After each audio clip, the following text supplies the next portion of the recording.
production.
What's going on?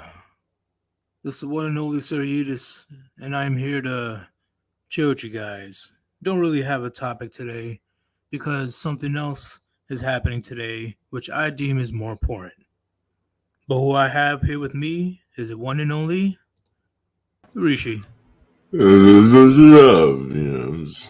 What's going on, everybody? It's gonna be a good stream. The talking, the question. It'll be a good stream. Hey, yo, Rocky, you should go to the hospital. Yeah, I'm fine. I'm fine. I'm fine. I'm Spit going up up my drink. round. I'm going up round. What's up, everybody? What's going on? What's going on? I'm going through the just go through the chat right quick before we're just gonna talk about what's going on when it comes to the channel and stuff and whatever's happening. And then we're gonna do immediate call-ins immediately, so we can talk about whatever you want to talk about, Red Pill or MGTOW related or Warband related, whatever. But it's a freestyle today. Do. Just been work. Have a good night, fellas. I'll catch a stream tonight at work. Oh, there will be another stream later. I'll let you guys know why. So you just church girls are just feminists in disguise. Of course. Of course. Religious girls are often the most freakiest. I know personally. Shit, she was ripping off my pants. I was like, I thought you were a child of God. What is this? Turns out she was a succubus. Yep. By the way, speaking of that later stream, you might want to schedule it beforehand. After I explain. After I explain it. I will. After the stream. Yeah. It is always a plan, but I just gotta make sure. I got you. Yes, there'll be 2 streams today, thanks to Island Hermit. You need a Chillstream right about now? What's going on, bro? What's going on? You good? You good? You ran out of beer? What happened, bro? Yeetus in my ear wires, a diagram in my hands. You listen to me at work, bro? Thank you. Just don't make sure it's connected to your Bluetooth. Don't want your coworkers hearing the shenanigans. All right, let's begin. So the reason why today is right now this stream is a chill stream is because I'm like, you know what, we're gonna postpone my regular topics so you guys won't get overwhelmed by the live streams that are happening today, because there's gonna be my live stream, Undercron's live stream, my live stream again. I don't want you guys to get overwhelmed. But thanks to this guy, Island Hermit, I was able to get in contact with one of the OGs of MGTOW. Literally one of the first people to put MGTOW on YouTube. And that guy is... Roll the drums.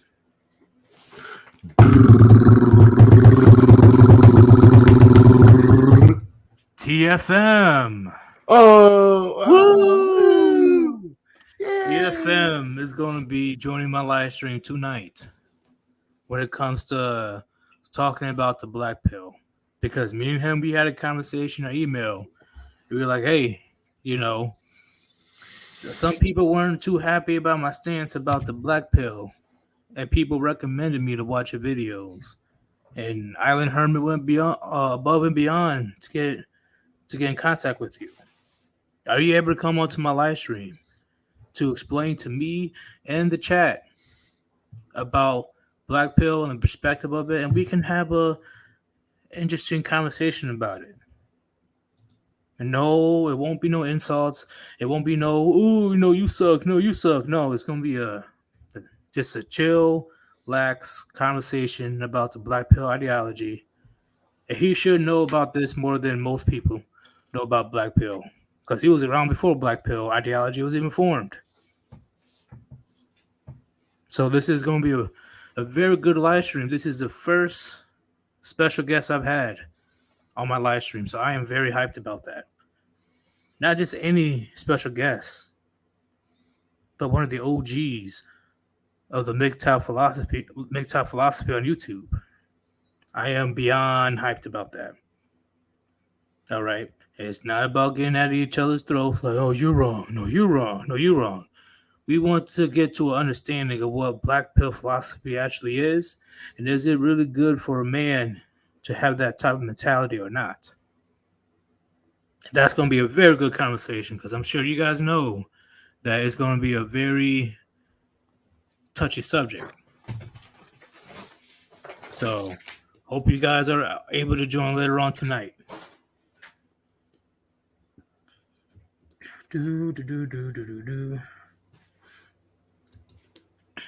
Black pill equals nihilism equals what is that? He doesn't. What is that? Hedonism equals getting paid. Yeah, I'm ignoring the last one, but yes, cause and effect. I don't know what the third one is, but cause and effect. It's a downward spiral.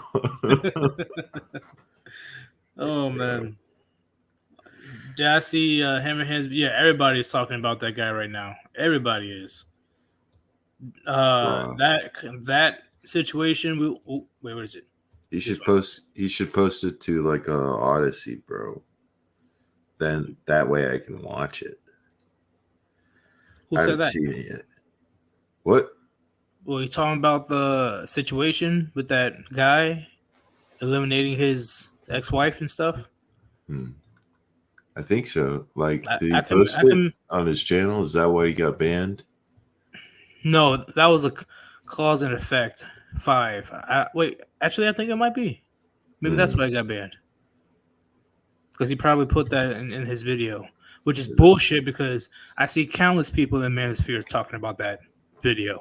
Yeah, for real. They just only because it's like Hammerhand, bro. He spits straight facts. Yeah, but I learned about the entire situation. And do I blame the guy for doing what he did? No. Especially, it all depends on if what she's saying is true or not. The ex-wife and the girlfriend, because they're both trying to say that he was a abuser to the kids. So, like, people don't understand. Like, guys can do pretty much anything they want when they're, especially when they're like cornered, bro. Oh yeah, when he's pushed to the edge, I agree. What can you do when a man is actually trying to hurt you? There's nothing that a woman can do. Literally, yeah. She better have a gun or something, because hand-to-hand combat, you're fucked. But I don't feel bad for her, mostly because she's just trying to take the kids away from their father, bro, for no reason. But that's the thing is, how do I say? Because I'm not just gonna blindly take his side. We got to know at least if what she's saying is true or not, which we will never know unless there's some type of evidence or whatever. But based on his reaction, I will say that he was innocent. Because a guilty person, more likely than not, will not go to that extreme. They will actually try to go into hiding or something like that. Yeah, because abusing kids, that's a no-go. You'll get hurt. You will get hurt. So more likely than not, the guy would have been hiding. If it was actually true. Because he can get attacked in the street, he can get attacked in prison. Nobody likes abusers of children. Yeah, if he was going to go the route of eliminate all the witnesses, he would have done it like quietly, right? Exactly. And if what he did was true, he will be in hiding. He will be on the run. But the fact that not only the ex-wife saying that he did this to his kids, now the pregnant girlfriend is saying she's going to say the same thing. I see why he was pushed to the edge. Yep. But when he put the, like what RPM says, when he put on the mask, now they want to be sorry? I saw the video, the last part of the live stream, when he ran inside the ex-wife's house. I don't know why she would open up the door. That was fucking stupid of her. Like, why would you even open up the door? But the dude ran in. He's like, nah, today's your day. Before the live stream turned off. So, in my opinion, he didn't do it. In my opinion, I don't have the whole card. I don't have the hard evidence. I don't have all the, proof around. But based on his reactions alone, I don't think he did it. I really don't. Because a man of guilt doing something that heinous, he would have got fucked up by now, or he probably would have been in jail. But if neither of those, if he was guilty, he would be in hiding. That's just like a psychological thing. If you're guilty, more likely than not, you will try to avoid confronting the situation.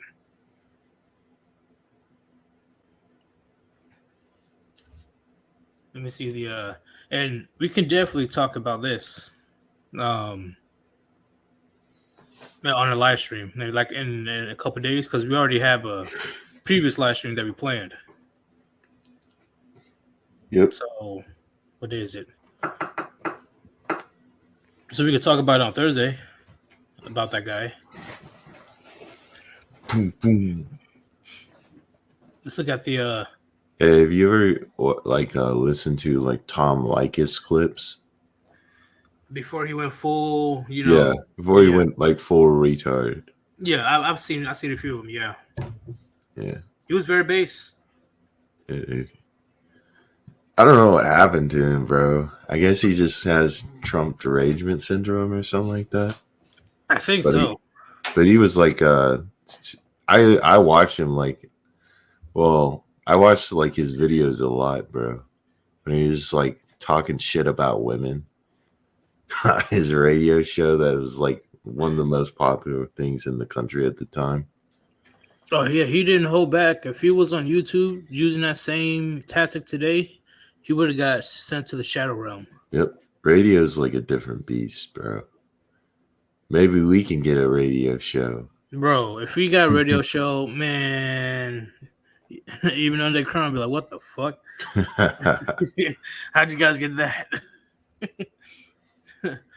We're the number one podcast in the world. Donate to our Patreon. Coming to you. Oh, man. It's Sir Yeetus. Sir Yeetus. Sir Yeetus. Have a gigantic soundboard. Hello. Welcome to the show. Oh, I'm still going to make a video of my chilling. I'm going to do it. We need to try to put something together for the chilling. So we never have to go out of breath chilling every 10 minutes. So we can so you want to do like commercials? Small commercial, yeah, like 20 seconds. 20, maybe 30. Just talking all fast and shit. But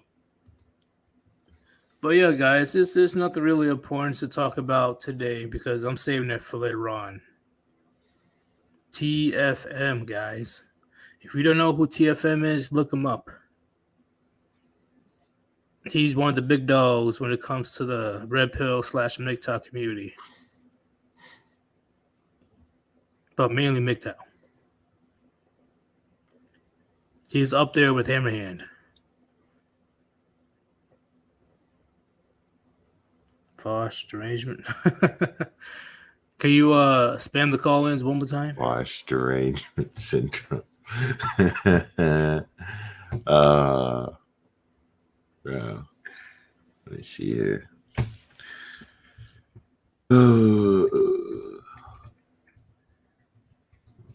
Bro. Go ahead and call in if you want to talk about anything. Red Pill, MGTOW, Warband. Go ahead and click on that stream yard. Call in. Have you ever watched? Anything. What? Oh, go ahead What? and finish. Go ahead and finish. The gravy train stopped now. Go ahead and finish. The fuck was that? Hmm? You just switched from.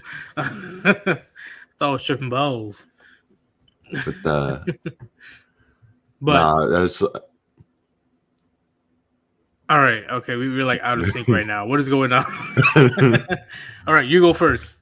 all right. I was gonna ask you a real question about movies, but like finish your thought about.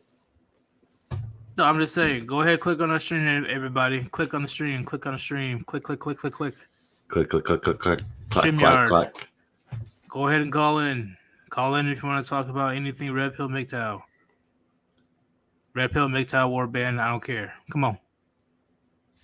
But I was gonna ask you if you've ever seen like a movie called Real Steel. No, what is that about? It's like a robot boxing movie, bro. It had like Hugh Jackman in it. Oh, is that the Rock'em Sock'em?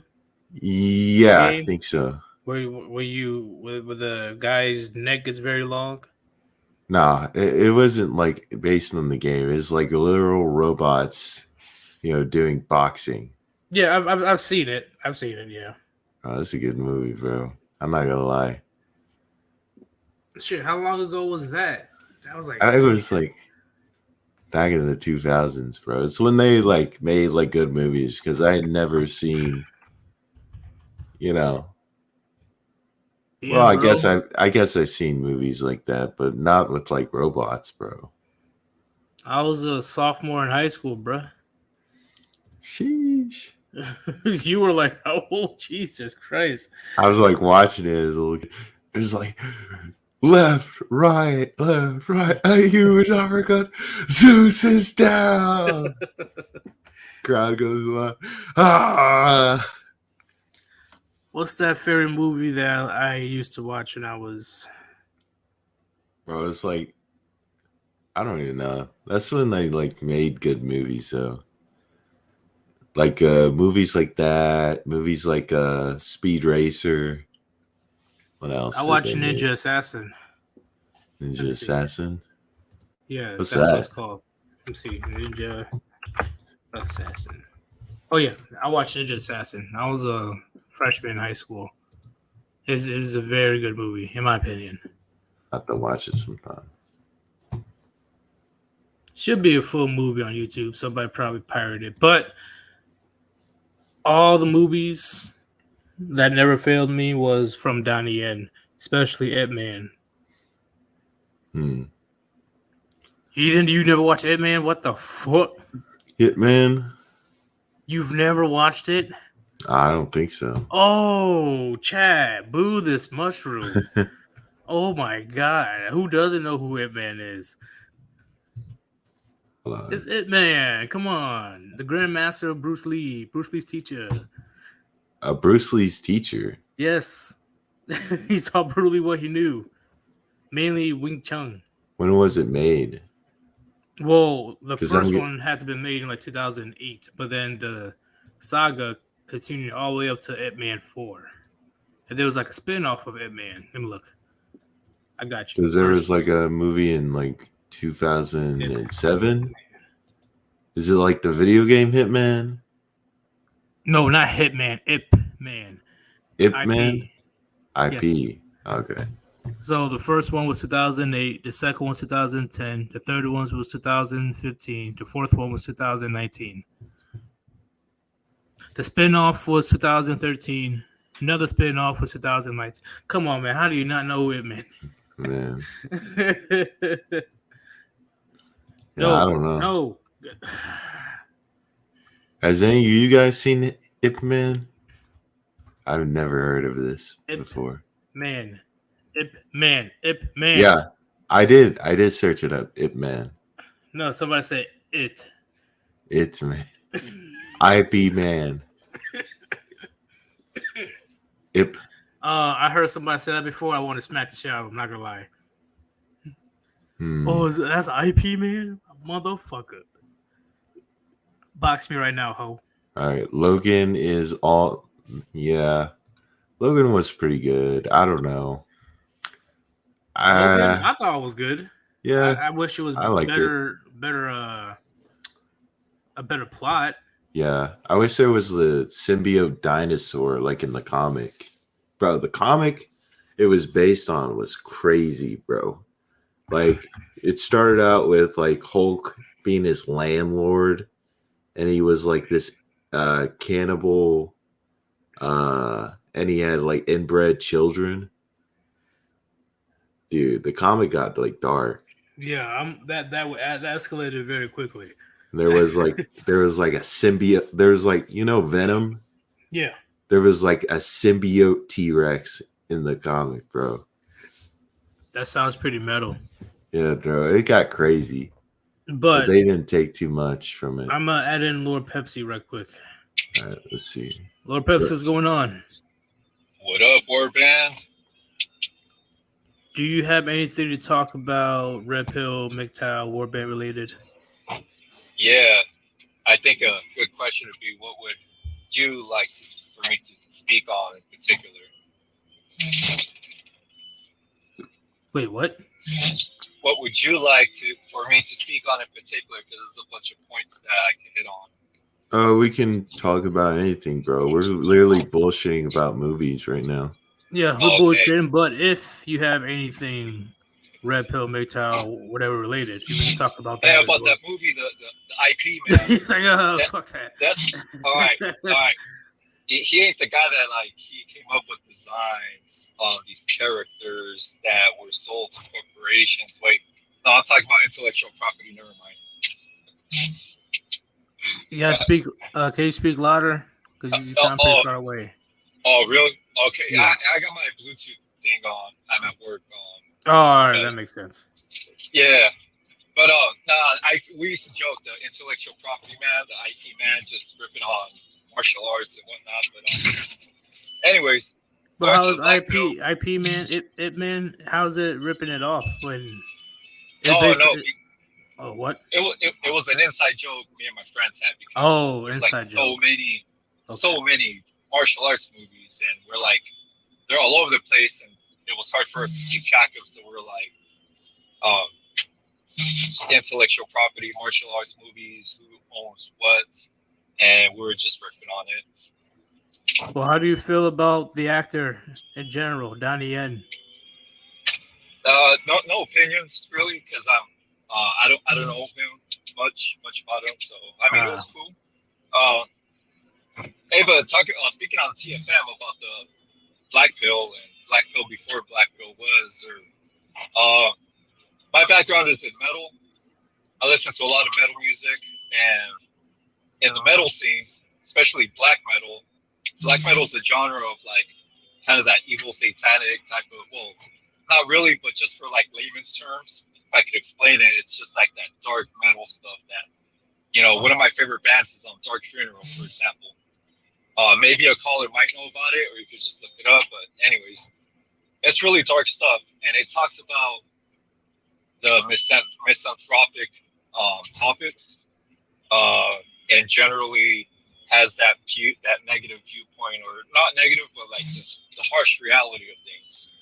And this was like probably like about 2000s when I was, an adolescent coming of age, but when I was getting to that age where you get that realism, like you kind of have how they say, when you start understanding the world, and it's kind of cringe, edgy, edgelord type of phases that we go through.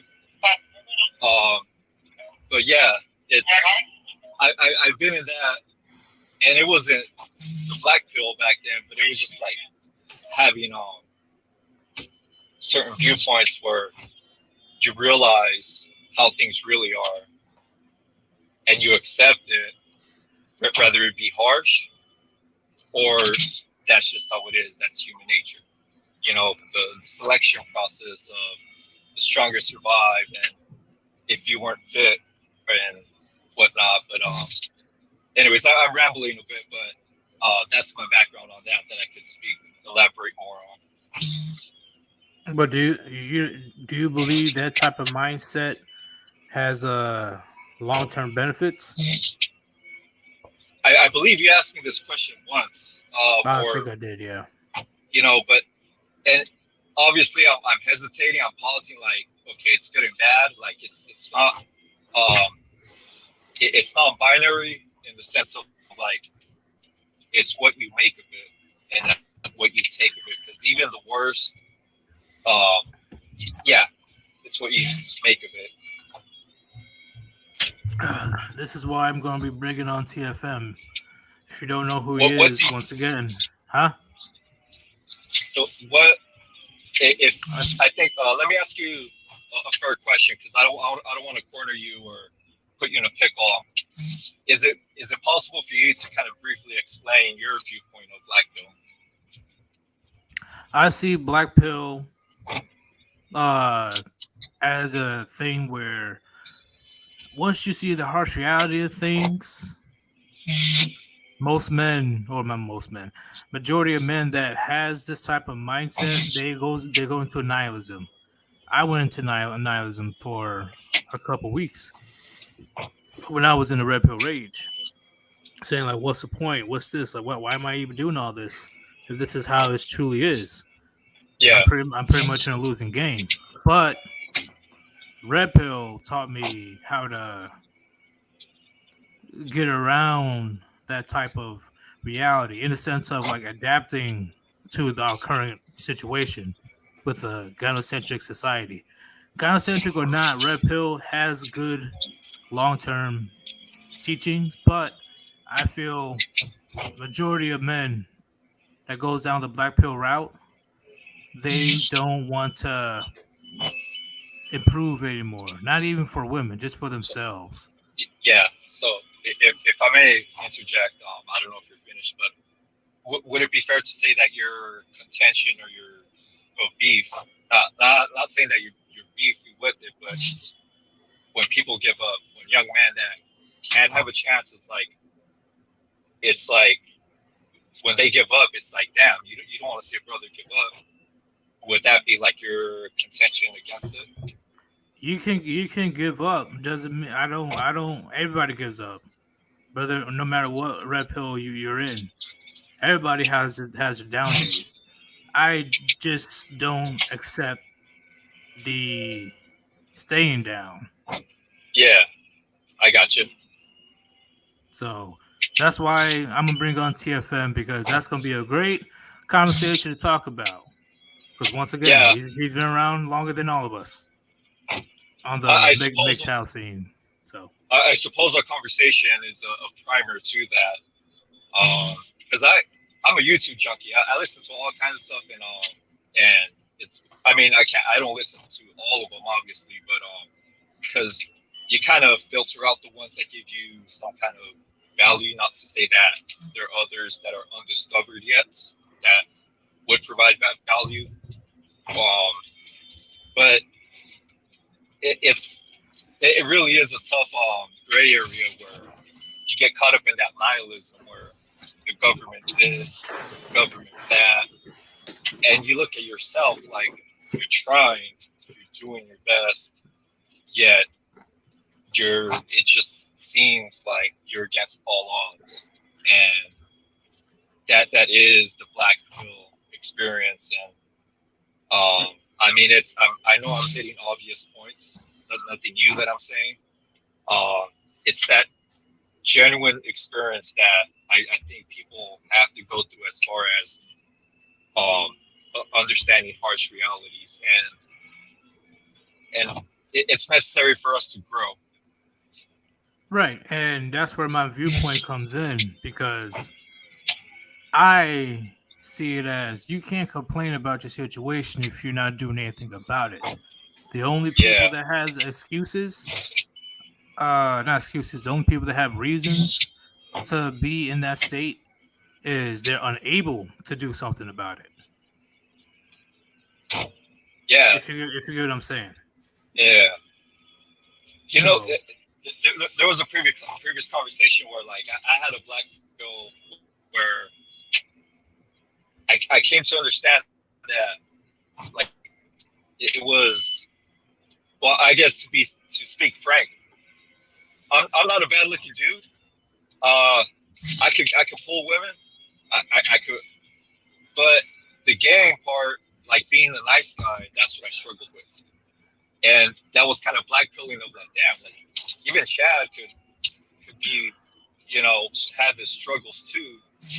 A person that's crippled, if I can say that, yeah, or mentally delayed, retarded, um, they could have other attributes that a Chad wish they had. that's true. That's true.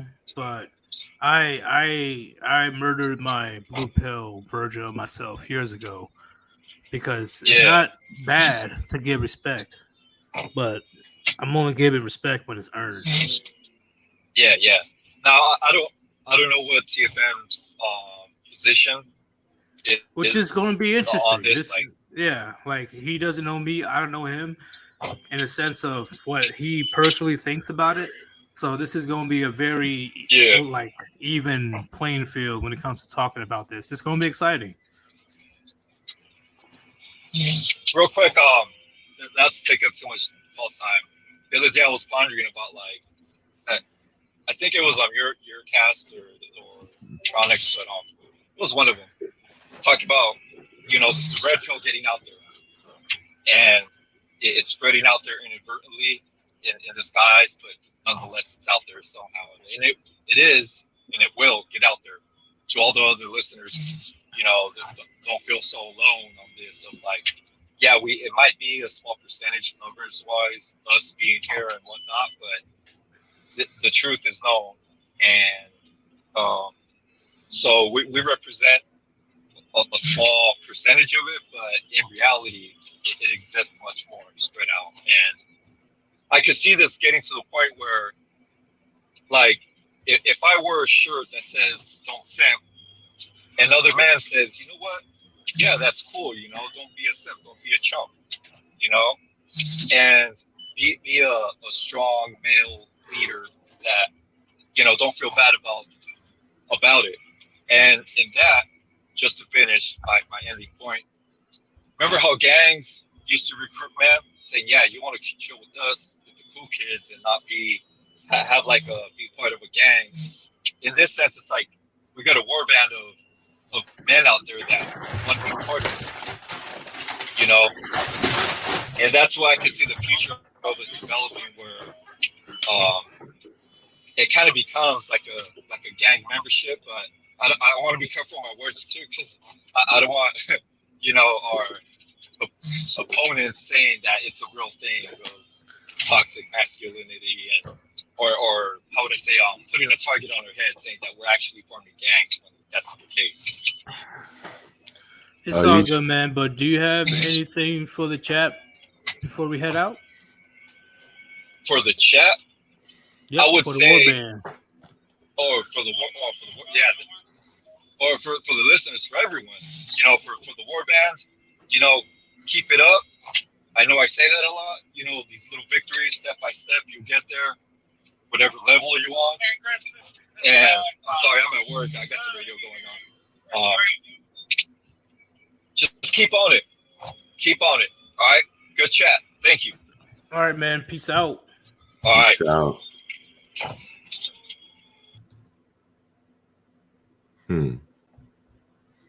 It was a good conversation, even though it was hard to hear him. But I'm pretty sure he was in his car or truck or something. Yeah. But what were we talking about? We were talking about movies. Yeah. You want to talk about the MCU real quick? As I saw it being talked about. What's going on with the MCU?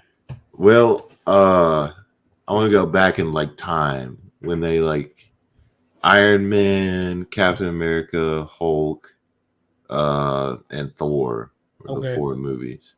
Okay. Like, I think what got that movie series to achieve was like it was a novel idea to like have this like whole universe, right? Yeah. Of like different characters. And it came together pretty nicely. Like, what is your opinion on like the first one, the Avengers movie?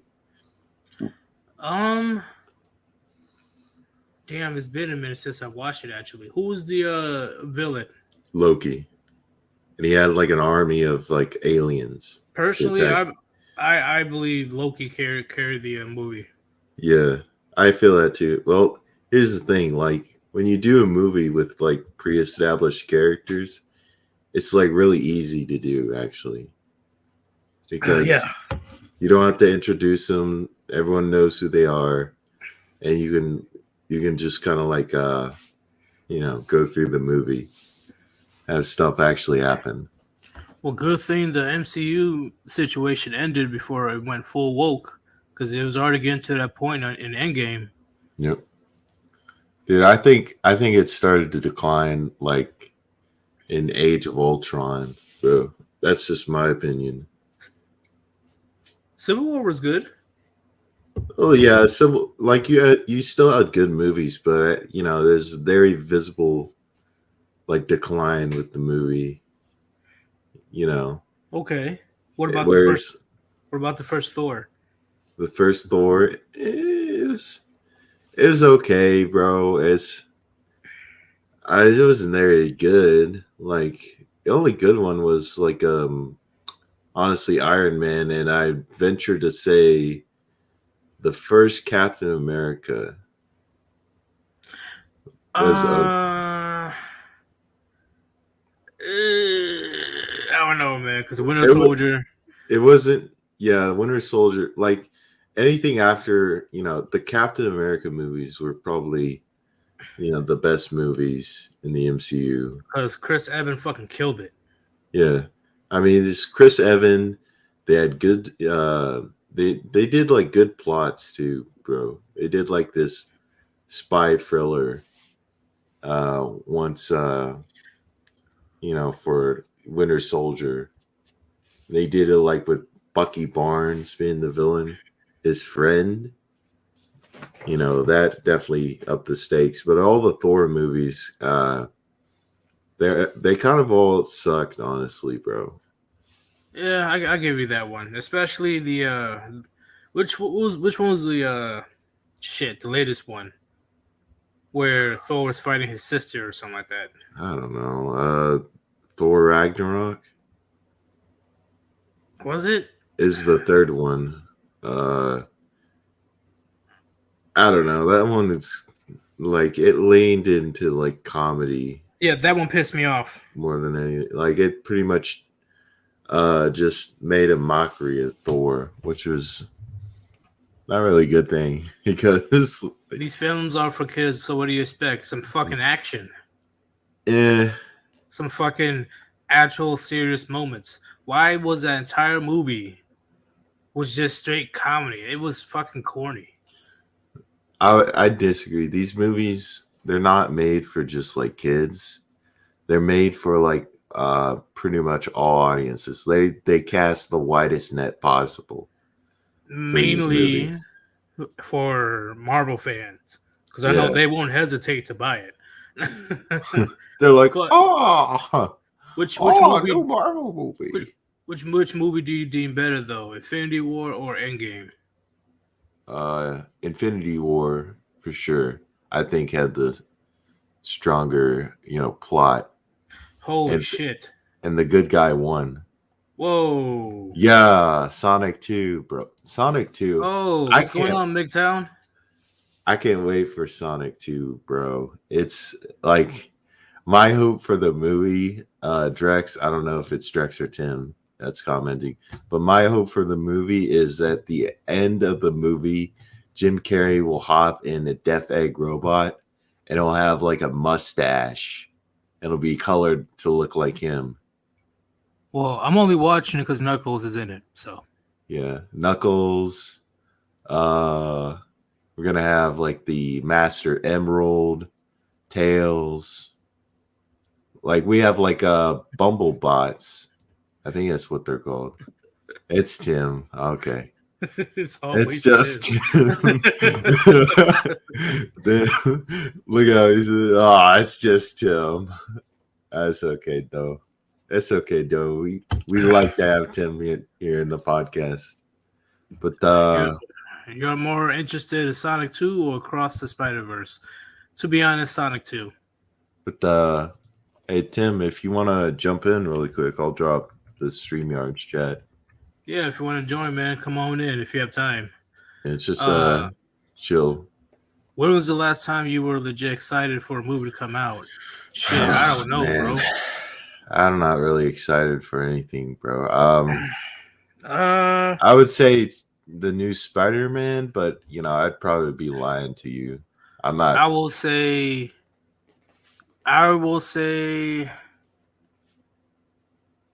Infinity War was the last time I was hyped for a movie. That was the last time I was like legit hyped to watch. Yeah. No. I lied. Joker.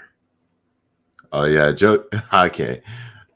Yeah, Joker was a banger, bro. Especially when you hear all this shit about them talking about how this movie's so dangerous, all that shit.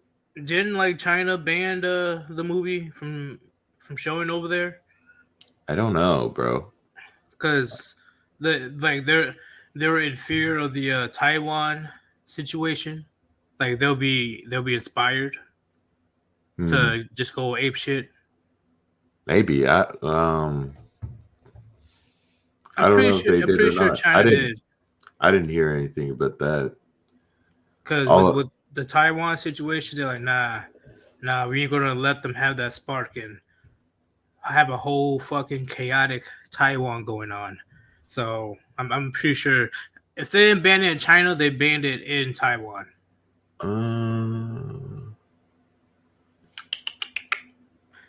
Yep, I remember that. I remember them saying that the Joker was a movie for incels and white supremacy. I remember that. I was laughing my ass off. I'm like, okay. yeah, Maybe it's for DC fans. yeah, I think it was banned in China. I'm looking it up right now.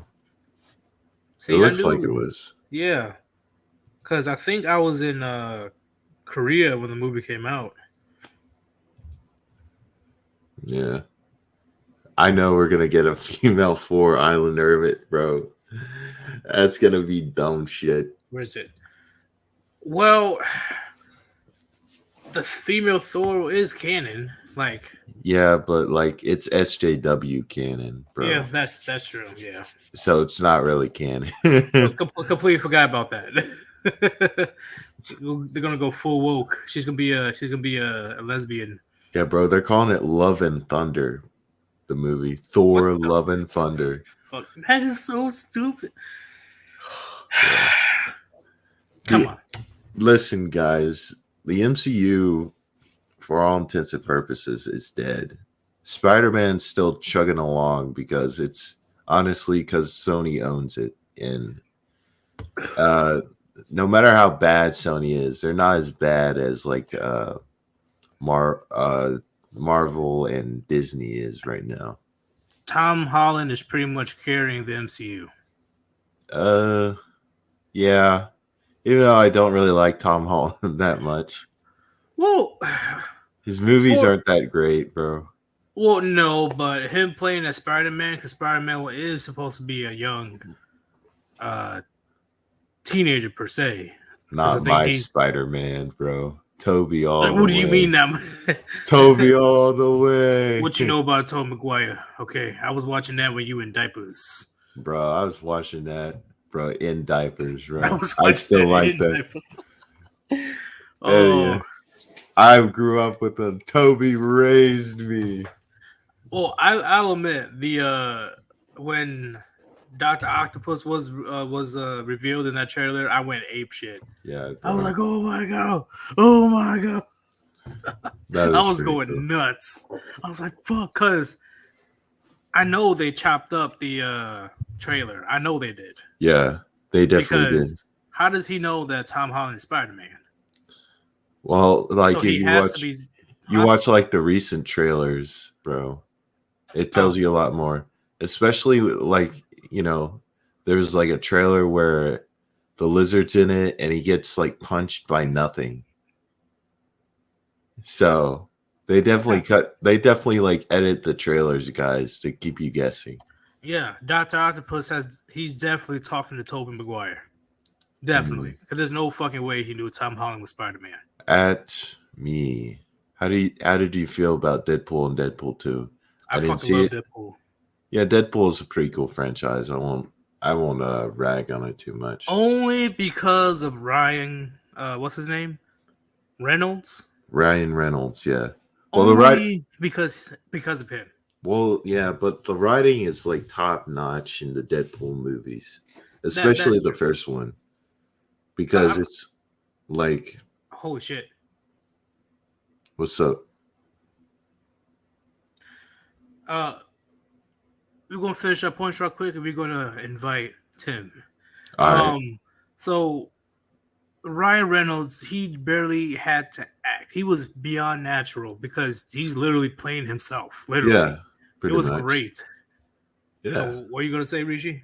I was just gonna say like the plots in the movie were like it was Ryan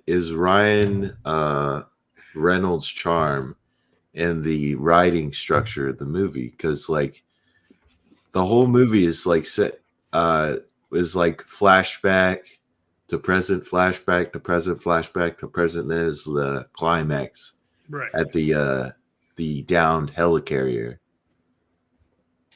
Well, who was Deadpool's enemy in Deadpool 2? The guy that played Thanos? That was Cable. He's like a time traveler. Cable, man, what a great dude. Yeah, that was a great villain, and the fact that he played Thanos. I'm like, well, what else do you need to know? Like, come on. Yeah. But who was my other favorite character? For some reason, it was what's her name? Was it Luck? Domino. Well, is that the person that's always lucky? Yeah, but she was like blackwashed.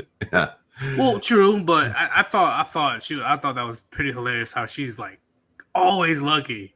I thought that was pretty pretty funny and awesome. You know like, do you know? You pretty much, I don't know how to explain it.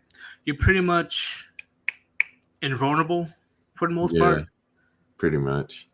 Shit. But we should probably bring Tim on. Yeah, we will. Before we get too deep in the weeds. Yeah, you're right. Producer Tim, what's going on? What's up?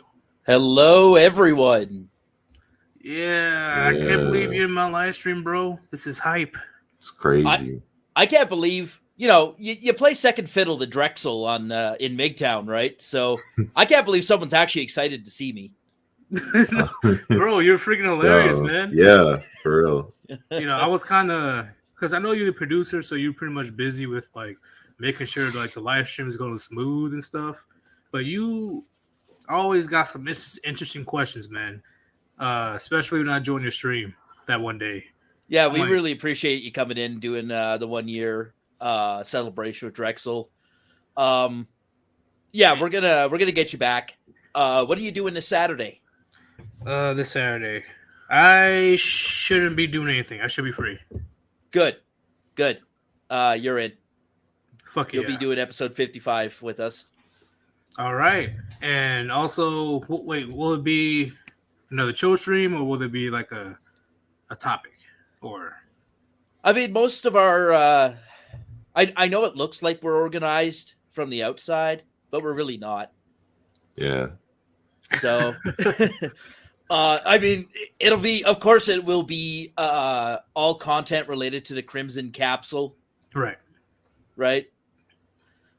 By the way, I'm going to make that a t-shirt. I got to buy it.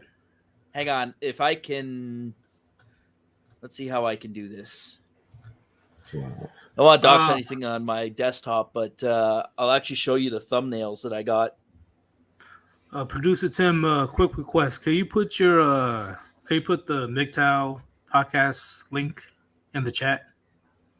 Oh yeah, of course. Because look at everybody like, who the fuck is this guy? Who the fuck is this guy? Yes. Actually, it's funny. We had a comment on our 1 year in podcasting show asking if we would become a member of the Warband. I'm like, you're asking the wrong person, man. That would be crazy. Everybody part of the Warband is just like producer Tim. Like, hey guys. Oh, but you watched the VMAs, right? Bro. Oh, before we change topics, I did want to comment about Deadpool 2 really quick. Oh yeah. When I heard Celine Dion was doing the album for it, because the Second Amendment in Canada says that everyone has to defend and love Celine Dion. That's like, that's our thing. I think it's legit illegal in Quebec to say bad things about Celine Dion. They have the language police. You ever heard of the language police? Yeah, bro. They're a real thing in Quebec. They're like the SWAT team, bro. Yeah, they'll fucking kick your door in. And I'm not joking. There is something called a sign law in Quebec. If you have French and English on your sign, the French must be bigger and more prominent. Wow. So do they pass on like fines and stuff? Yeah, they'll literally kick your the door of your business in and be like, the French on your sign isn't big enough. Really? What? What? I swear to God, or I swear to Allah. Fucking Google Quebec sign law. All right, okay, I'm gonna have to do that. And I swear to Allah. I swear to Allah. and, shout out to our boy Amr with who runs BigTown.tv. So if I go to, because I'm not that far from Canada, it'd be like an 8-9 hour drive. I'm like right next to you guys. That's kind of far. I mean, that's a full day. Well, true. Okay, I might be exaggerating because I'm literally like right next to you guys. You guys are the neighbors. So if I drive up to Canada, mainly Quebec, and I make fun of Selena, right? I said, she's gaining a few extra pounds. I wonder what's going on. I'll get arrested. That is if you survive the mob that will fucking beat your ass down. Yeah, they'll point at you and scream, bro. Because first of all, everyone in Quebec smokes a cigarette. Right. They have that French accent. I'm sure you've heard it. Yes. Right. Yes. So even if they are speaking the English, you will get your ass kicked by the French. So I should just say, if I can make it out alive, or they'll hire a bunch of natives if they can't kick your ass for. Bro, I should just go up there and just say the most vile shit like, your makeup, man, her makeup sucks. You don't want to tangle with the natives, man. The fucking native women will kick you. Will kick your ass. Wait, is she blonde or brunette? Native women?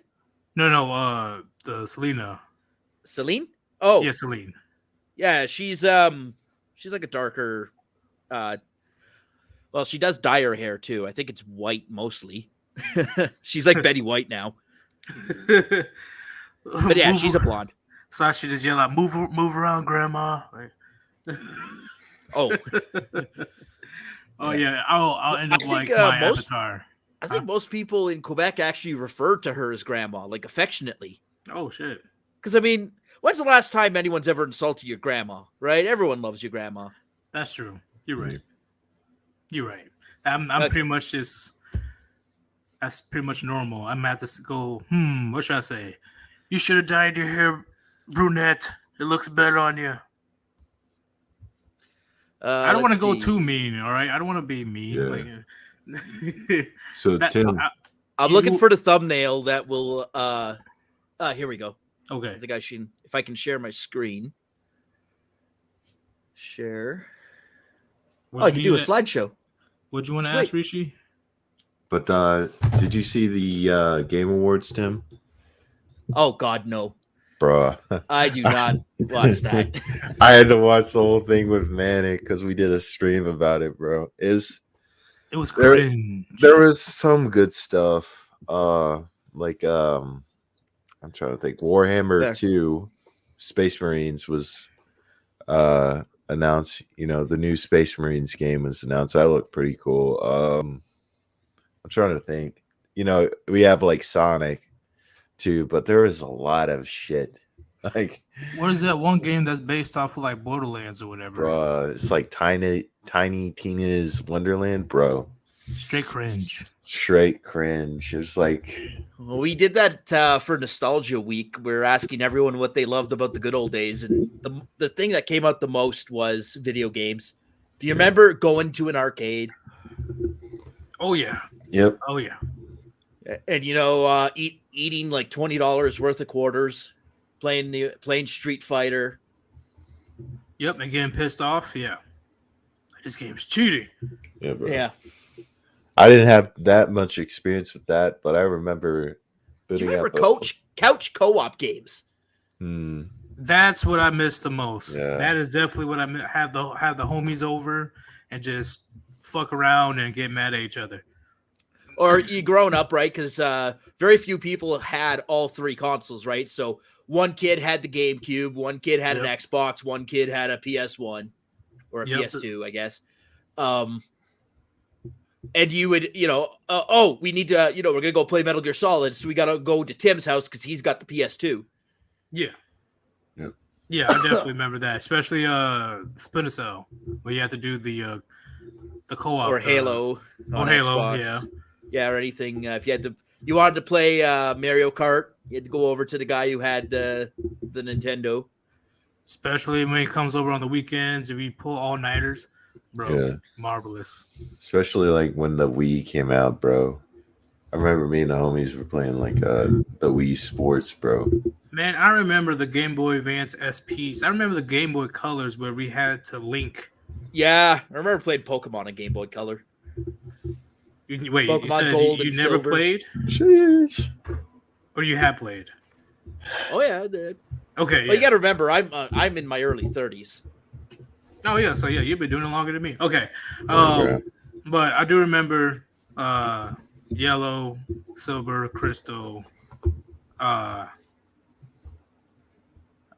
Which one's the other ones? Was it red? I don't think they had red. Red, green. Yeah, well, green is from Japan. It's red. Oh, Ribby's in the chat. Red, Ribby. red, blue, and yellow. So, Pokemon generation, the Game Boy games in each generation, there was always two colors released in North America. Yeah. And then there was like a third deluxe edition. So in first gen, that was yellow, and that's where you got to walk around with the Pikachu walking behind you. In second gen, that was I think it was platinum. It was gold, silver, and platinum. And third gen, I think it was. I might be fucking this up. Well, it was Ruby, Sapphire in third gen, I think. Emerald. Emerald was the first Pokemon game I was like legit serious on. Like I grind like crazy on that game. Yeah. I played the original Duck Hunt for the NES. Damn. Oh, I bro. don't think I'm that old. Jesus Christ. I know about the game. Don't get me wrong, but Nostalgia. I don't. Well, remember you know the that. memes, right? Yeah. Tim, what there year was do you think? Wait. There was a VR game, like a horror game based on that, right? Yeah. I guess. I don't know. I didn't play it. Oh, you don't know? Horror was never the genre I enjoyed. Resident Evil 4 is the only exception to that. Well, that's more action than anything else. It is. Absolutely, it is.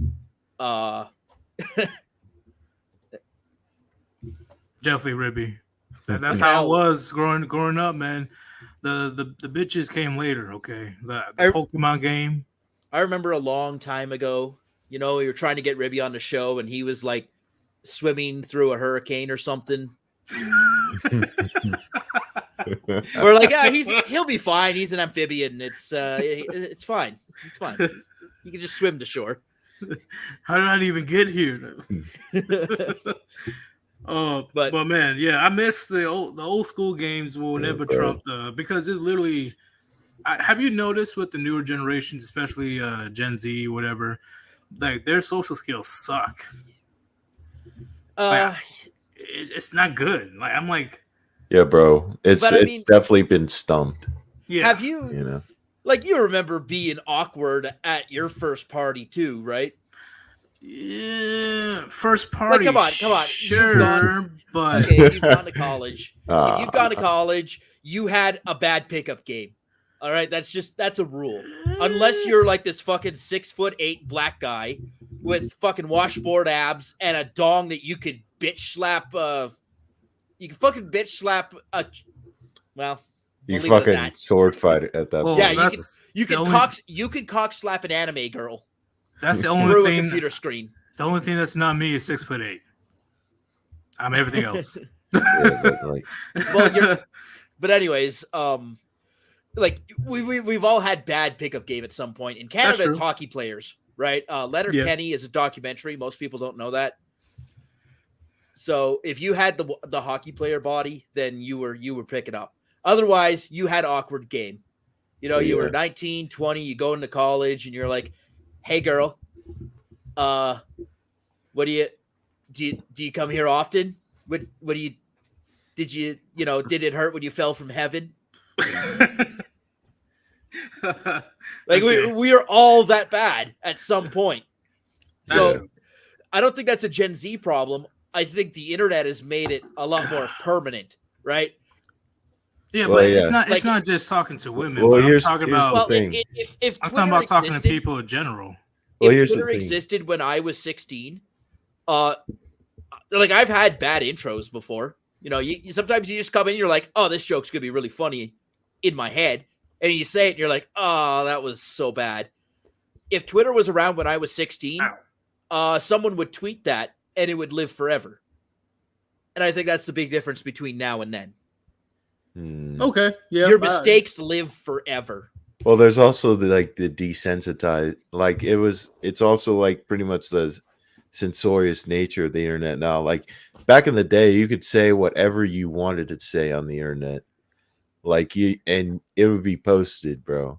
Like Yeah. Back then. people could like talk shit in the Modern Warfare 2 lobbies. Yeah. People could post anything they want on YouTube. Like it was a free game back then, but People now. weren't wussies.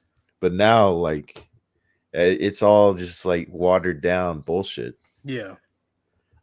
Wait, there was a comment in the chat I Oh. wanted to. Oh yeah, Which one? Feral Ravage said 5 when the PS3 came out. All right. So the PS3 came out the year I did an internship halfway across the country in the northern tundra of Canada. So And in 2006. fucking 7? February. It was minus 40. It was minus 40 outside. And I went to the shopping mall, the only mall in that town, and bought a PS3 because I was rolling bank. Oh man, I was rolling so much bank. I made 10 grand in 3 months Damn. of take bruh. home profit. Right, the rent was paid, the bills were paid. I still had 10 grand in a bank account after 3 months. So Man, you live in the work good life. in the You oil were and gas just- sector. You're just cold. Oh, it was so cold. But Fuck, the it money was like worth it. I think one morning it was like minus 70 with the wind chill. Damn. If it wasn't Like- for the money, I would be going to work. Oh no, man! Work on a gas rig. I'm telling Right. you make so much bank. You can live the rest of the year. It's You okay. I just could lose a gave- couple fingers through frostbite. It's all good. I can get artificial fingers with my money.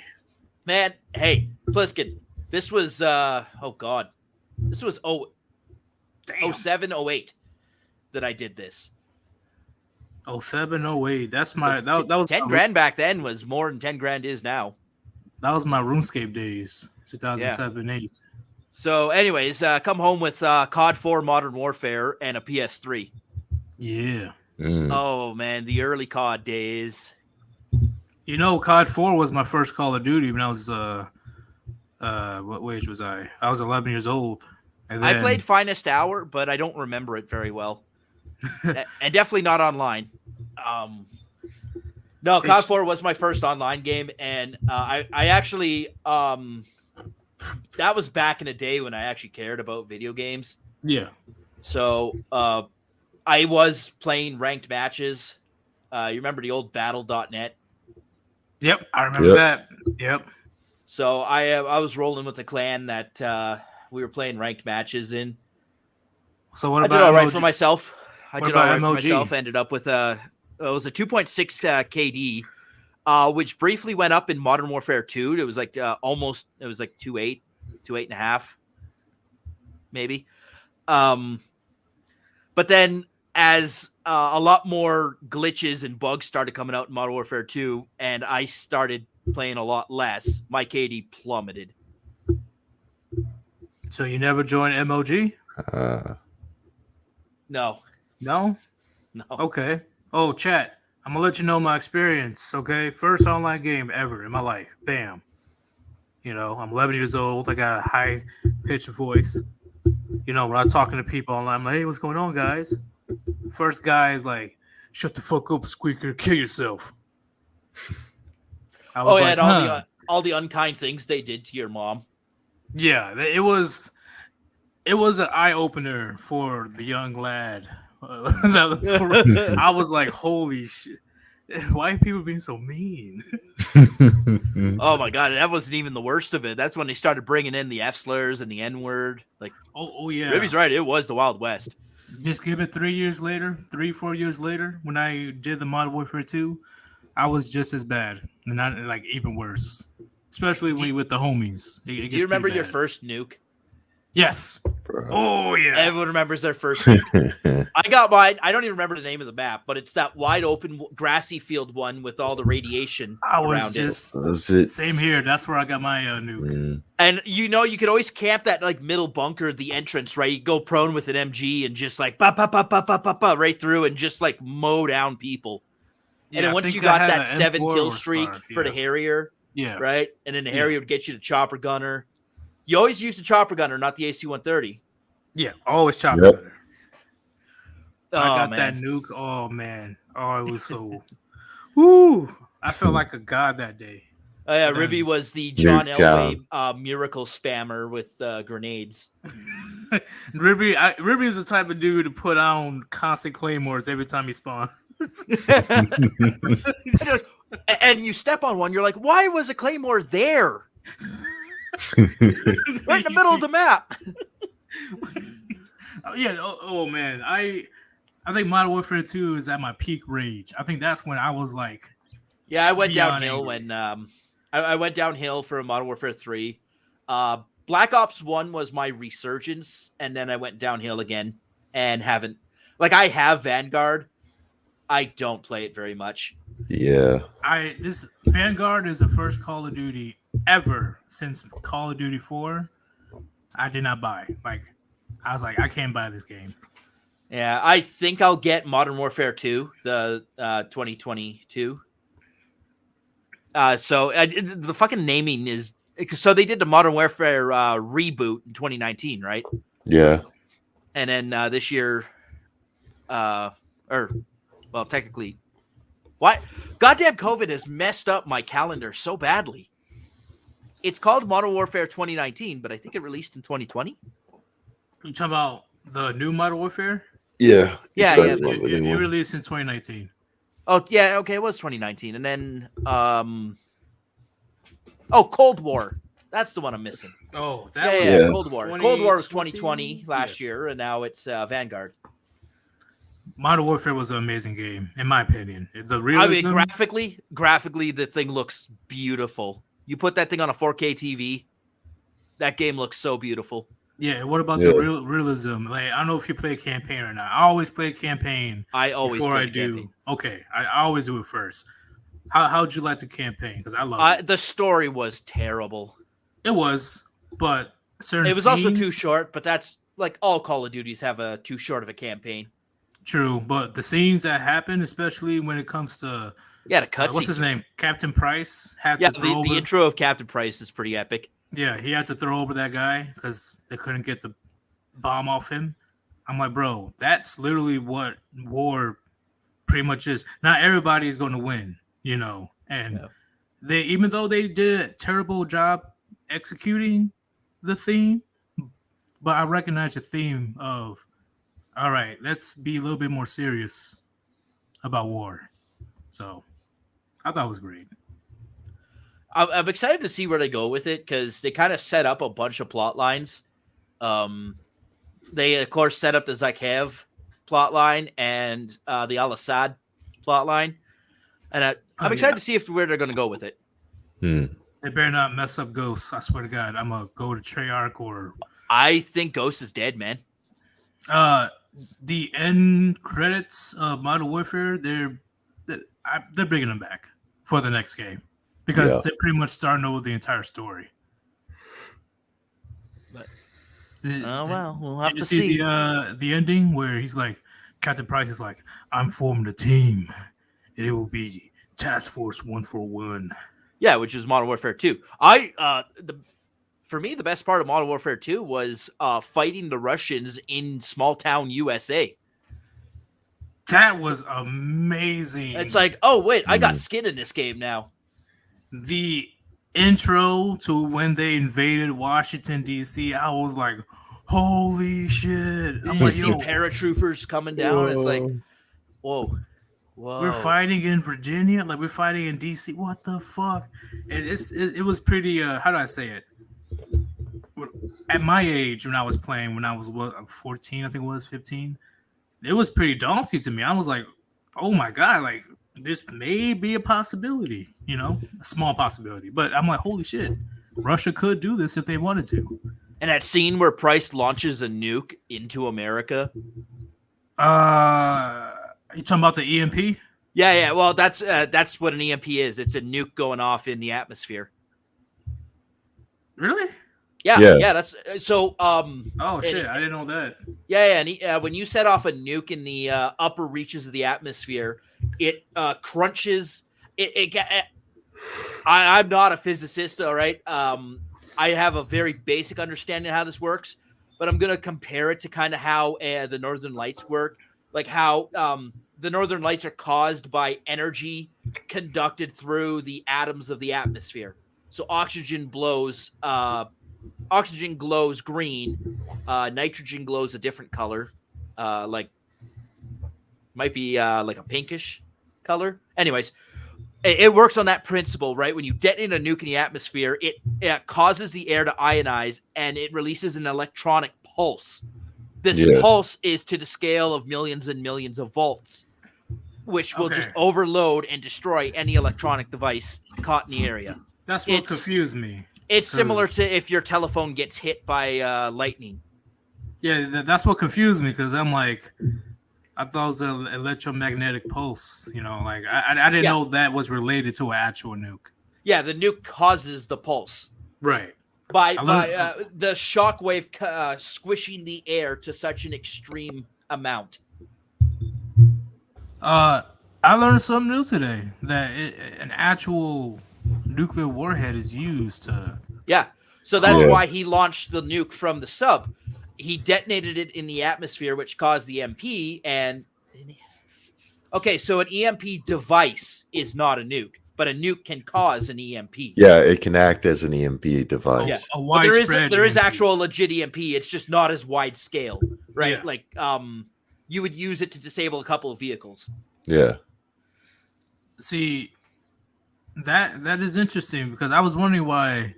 Because I do remember some of the campaign when Ghost was saying cold black. I'm like, why are you calling cold black? It's just an EMP.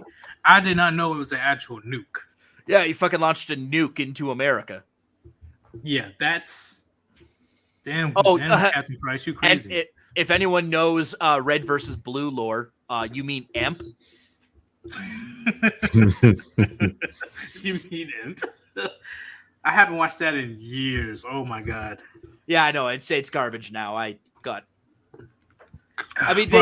Rooster Teeth did Vic Mignogna real dirty too. So that's another reason I pulled my first subscription.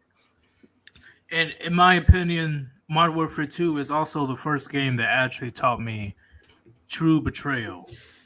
When General Shepard killed Roach and Ghost. That was a problem I had with the plot. That made zero sense. Why did he do that? Because he wanted... what did he grab? I forgot what it was, but General Shepard wanted to make Russia the scapegoat or somebody the scapegoat in order to rally people from America to But Russia wasn't a scapegoat; they were the aggressor. Like, right, but you have to understand how many people they would have killed in that invasion. What Right. more motivation do you need? Like, He- him killing his own special forces team made zero sense. he was just jaded. He was like, I want to say jaded, but he was like, I guess he wanted still- all the credit to himself. Like, he Mm. didn't want anyone else to have the credit. well, but- he was pissed off that he lost 10,000 people in that nuke in Call of Duty 4. Yeah, all Assad. Yeah. But how does killing Roach fix that and Ghost? That's Like, true. It made zero sense. Yeah, he's want to do it for himself. And Yeah. then, of course, and then he's a complete idiot. Like, clearly, Soap and Price are the greater threat, so he should kill them himself and leave. He made a huge mistake trusting his lackeys to kill Price. He should have killed Price himself. yeah, I'm telling you, nothing of that made sense. It wasn't so much of a betrayal as it was like a, what the fuck? Like, you ever have a moment playing online, especially in Black Ops 1, where you accidentally tomahawked yourself? Oh, And you're like, how the hell did I do that? okay. Yeah, That was my reaction. I'm reading it here. It turns out he he planned for the war to happen. Like, he kickstarted the war with Makarov, So Yeah, but- who did he want and to he killed Ghost and Roche because they knew they had like evidence about his connection to him. So he did it to like cover up loose ends. So did he want to rally any type of troops to like join Okay, the so- cause of the war? Well, No, he no, was no. he So, was also with like a senator, and the senator gave him like a blank check. He's also disgruntled about losing many men in a nuclear blast 5 years Exactly. ago when Yeah, al-Assad blew up his capital. yeah, Yeah, it's still, that doesn't make any sense because Yeah, it's still- Roach now that I and think Ghost about didn't it, know yeah. that, yeah. right? Like, I get the whole need to know basis. Well, it's like it's like, look at it this way, like Shepard didn't know exactly what they knew. He only knew that they had like evidence of like his like connection to Makarov. So that was like him just covering his ass. But he didn't actually have a connection to Makarov. Like clearly Shepard had some sort of in. That's because you remember you start the game. Or no, in Modern Warfare 3, it's revealed that the guy you're playing as was there when Makarov did the airport massacre, right? Yeah, Yuri. And he tried to betray Makarov, and Makarov killed him, or tried to kill him, but didn't. What is with this people like not dying when they should? Are you talking about? I'm telling you, if I were to take a 45 Smith and Wesson into the gut, I'd be dead. You talking about Rourke? I'm talking about everyone. Price in COD 4, who, like, you see the Russian soldier, right? Price is dead. He's got no pulse, That's and true. he's just magically alive. But Okay. my main issue is Rourke from Call of Duty Ghosts. Yes. He should have died on countless occasions, and he still gets back up. Like, what the fuck? Soap should have died at least 20 times. Okay, yeah. And then he finally dies, and it's the dumbest death ever. Yeah, for real. His wound reopened or something like that. Yeah, because he fell off a scaffold. And it's like, you do realize that Soap had been shot 20 times before that happened, right? Yeah. Come on. People said like in COD 3 that Price should have died and Soap should have carried out the rest of the game. Because they said it would be like more COD 3 or impactful. COD 4? COD 3. Modern Warfare 3. Modern Warfare 3. Oh, I was about to say, what? Okay. Yeah. Yeah. Oh, so Spoiler alert for everyone who hasn't played Modern Warfare 3, a game that I was, mean, what, 14 years ago. it's been out for a while. Like if you were gonna play it, you'd already play it. Like, let's be honest here. So how do you feel about Makarov then? Because I think he's the best villain. I mean, in I Call could of Duty. Makarov. Mm. It's either Makarov or Raul Mendez. in Black Ops 2. Yeah, I Raul Mendez. The problem I have with these villains is the game never explains how they're always able to be a step ahead of you. Right. It's just the villains have the dumbest plot armor across all Call of Duty. Which They one? have Makarov and Menendez both have bigger plot armor than Ash Ketchum. Yeah, for real. What about Black Ops 1? Who was a guy?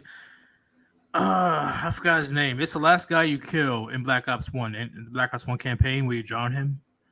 Oh, was it Kravchenko? Yeah. Yeah, the villains in that one were good. Steiner. The numbers, Mason. What What do are they the mean? numbers? The numbers, Mason. That's all we want. Yes, Steiner. Fuck, I can't think of the other guy's names. Kravchenko. I know there's one more person. God. Yeah, damn. there's another. Fuck. But speaking of that, Well, how do you Black Ops feel- 1 has the best start too, because you're like trying to assassinate Fidel Castro. I'm like, kick ass. and I honestly thought I did. That was the plot twist. I honestly thought I did. I thought like mission accomplished. Then bam, that was a double. You got bamboozled, Mason. I'm like, fuck. But how do you feel about Cold War with the plot twist at the end? If you play the Cold War campaign, I mean, if you're gonna betray someone, you better kill them. That's all I'm gonna say. yeah. I don't want to spoil for you guys. I don't, guys. In Oh the fuck, chat. it's been out for 2 years. All right, fucking never mind. when the guy said that, to think that Like the Americans thought that Perseus was one person. I was like, Yeah. holy shit. fuck. Well, and Hudson. See this. First of all, the CIA psyops hit a little too close to home Right. because COVID and Bill Gates talking about microchips. And it's like, bro. Do Bruh. you know what I noticed Yeah. about the Cold War game where you had to say like one person or the other, the girl or the dude? Yeah. All these goddamn simps. Literally. abandoning the homeboy that would have his back. Are you kidding me? I'm sorry, bro. But the Puniti is too strong. I need a saber. I mean, even soldiers have thirsty Thursdays.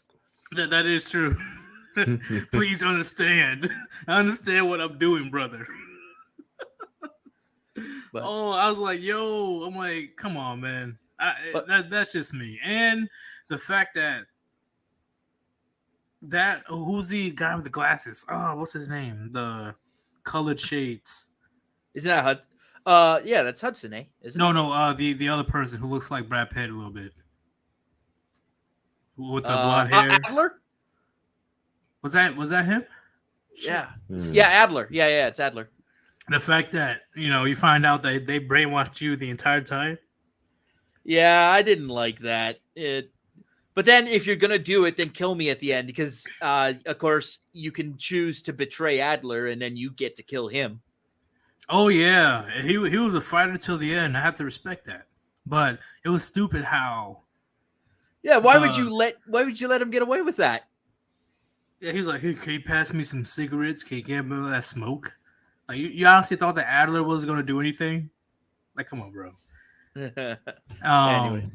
But I felt bad when Mason and Woods and all of them got shot up. I was like, I'm sorry, brothers, but my allegiance is to the Soviet.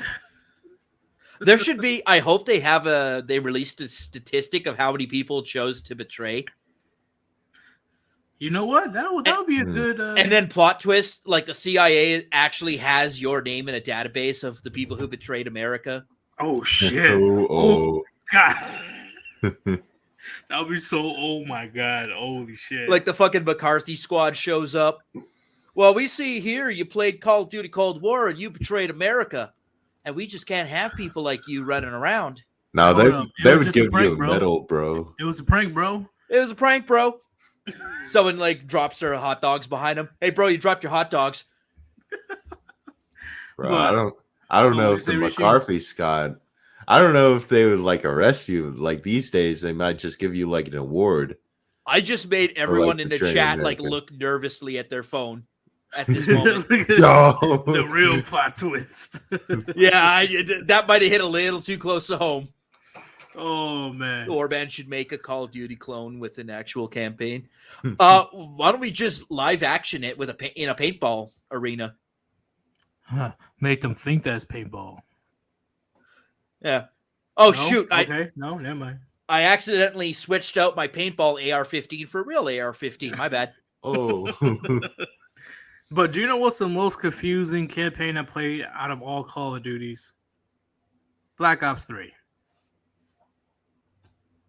What the fuck? I know the guy from Law and Order Special Victims Unit was in there, but I was so confused. Like, what the fuck are you talking about? The frozen forest? What the fuck is this frozen forest? Like, bro, I was so confused.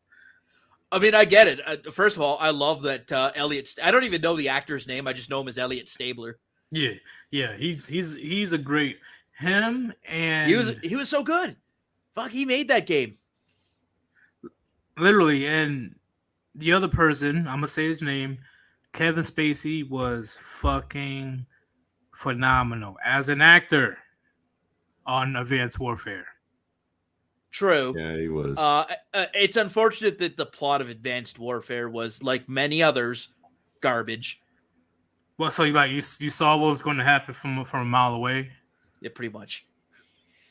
It was very convincing in the beginning. Just No, in the it beginning. wasn't. It was not. Well, in the sense of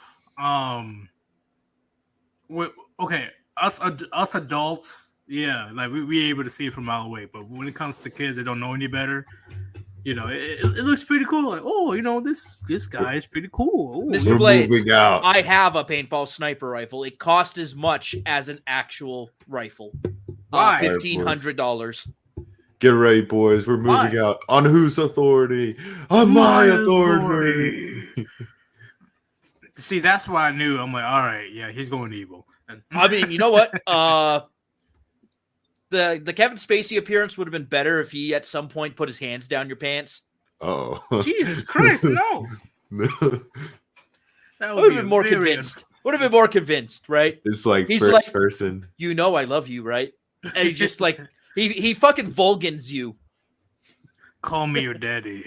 Like, whoa, bro, wait. Whoa! Like, pause. First person in gameplay, wraps his hands around you. First person, You know I no, love man. you. Ooh. Yeah. You're like hearing it in one ear. Oh no! Get away from me! But I realized it took me a while to realize that Captain Price was the protagonist of the Modern Warfare series. Yeah. Mm, It took me a while. I'm like, oh, Soap, oh, Roach, oh, damn, who was the guy that Frost, and Yeah. who was the guy that died in Modern Warfare 3 near the end? I forgot his name. so Oh, but I'm like, holy shit, it was Oh, Captain Price the and whole time. Yuri is the one who died in Modern Warfare Yeah, 3 at Yuri. the very end. well, Makarov, Yuri, Makarov Yuri was- headshot him. But before Yeah. that, when That they was- were, Before that, dope. Soap died. no, they were saving the president, the president of the vice president. Oh, that was.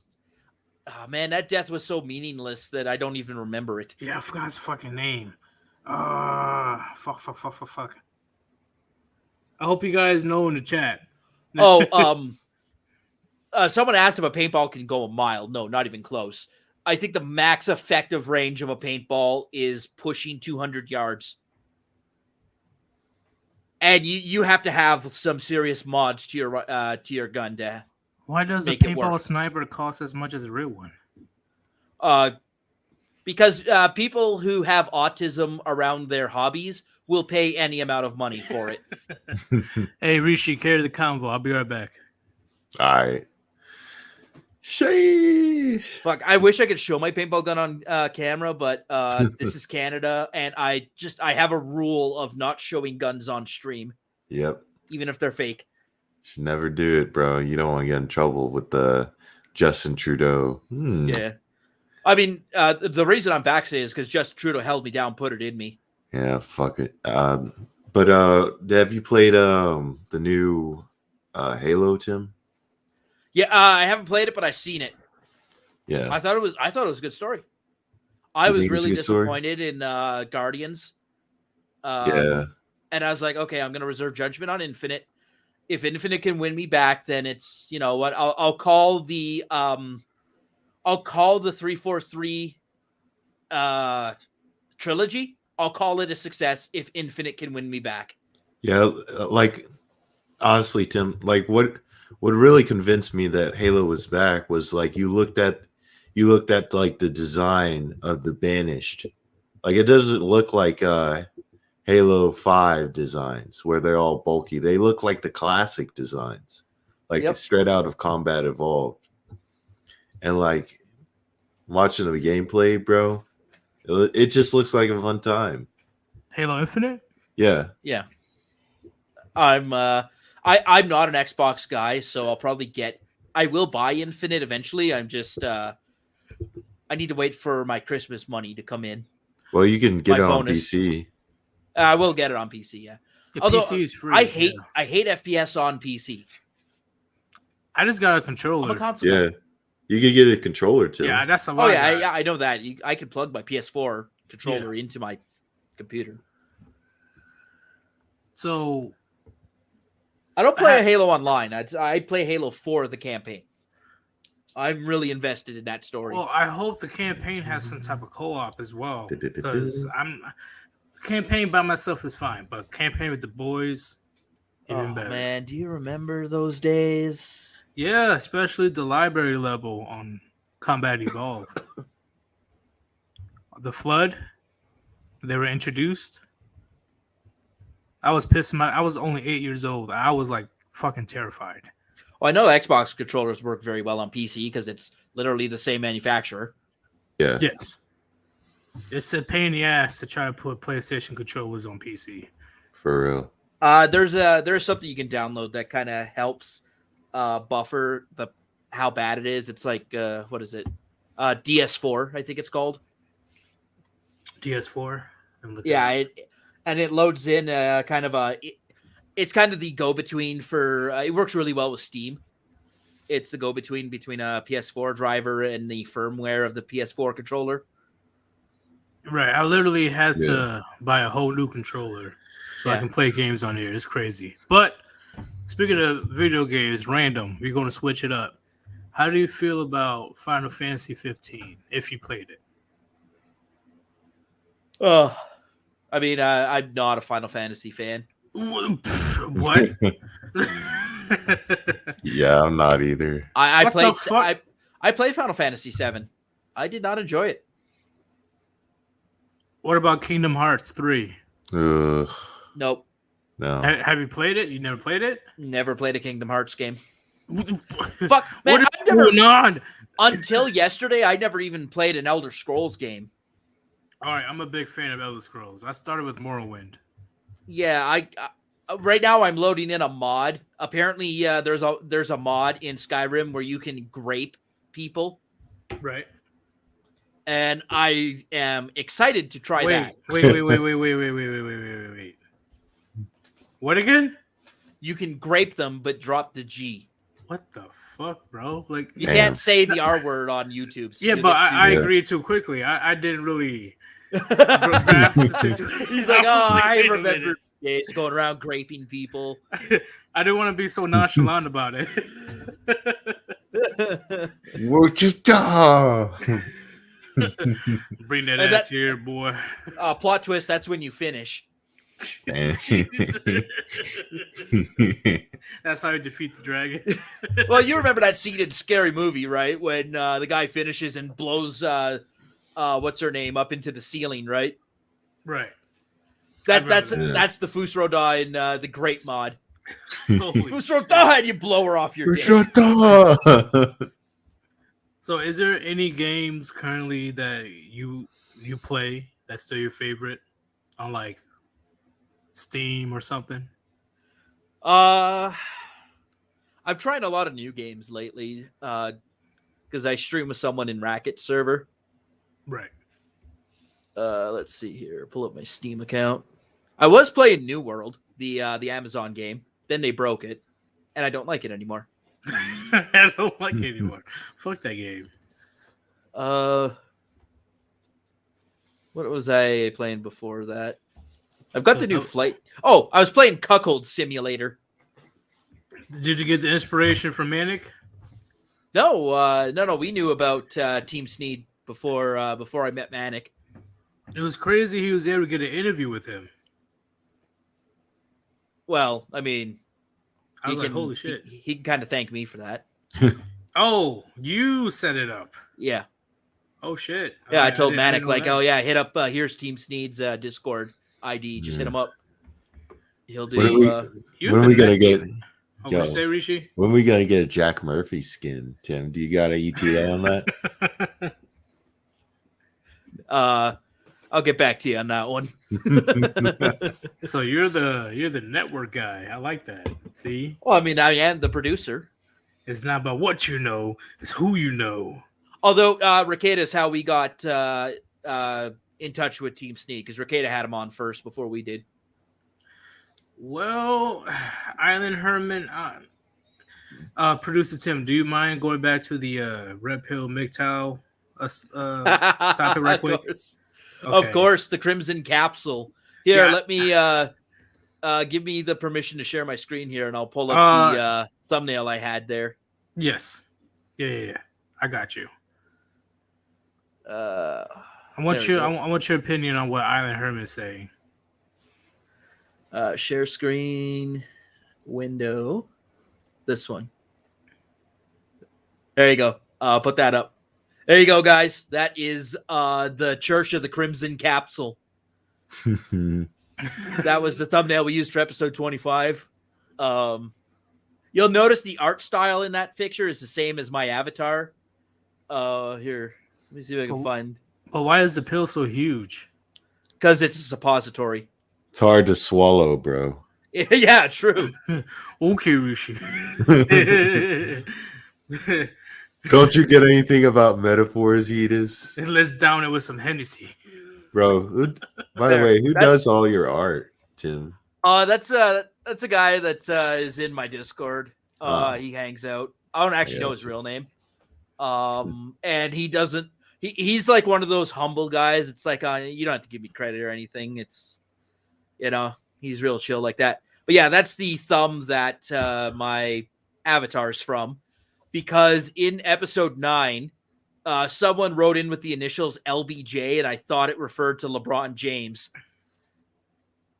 Well, was not President Lyndon B. Johnson. So I really, I really fucked up on that one. That was an oops on my part. And then the artist is like, "Oh yeah, President Johnson dunking a basketball, of course." But why is Lyndon B. Johnson dunking a basketball? Because I mistook the initials LBJ for LeBron James. Okay. I see what you're saying. now. There's some good art. Yeah, and then we got our other artist there. She does all of our recent stuff. That was the day I visited Drexel in Minnesota.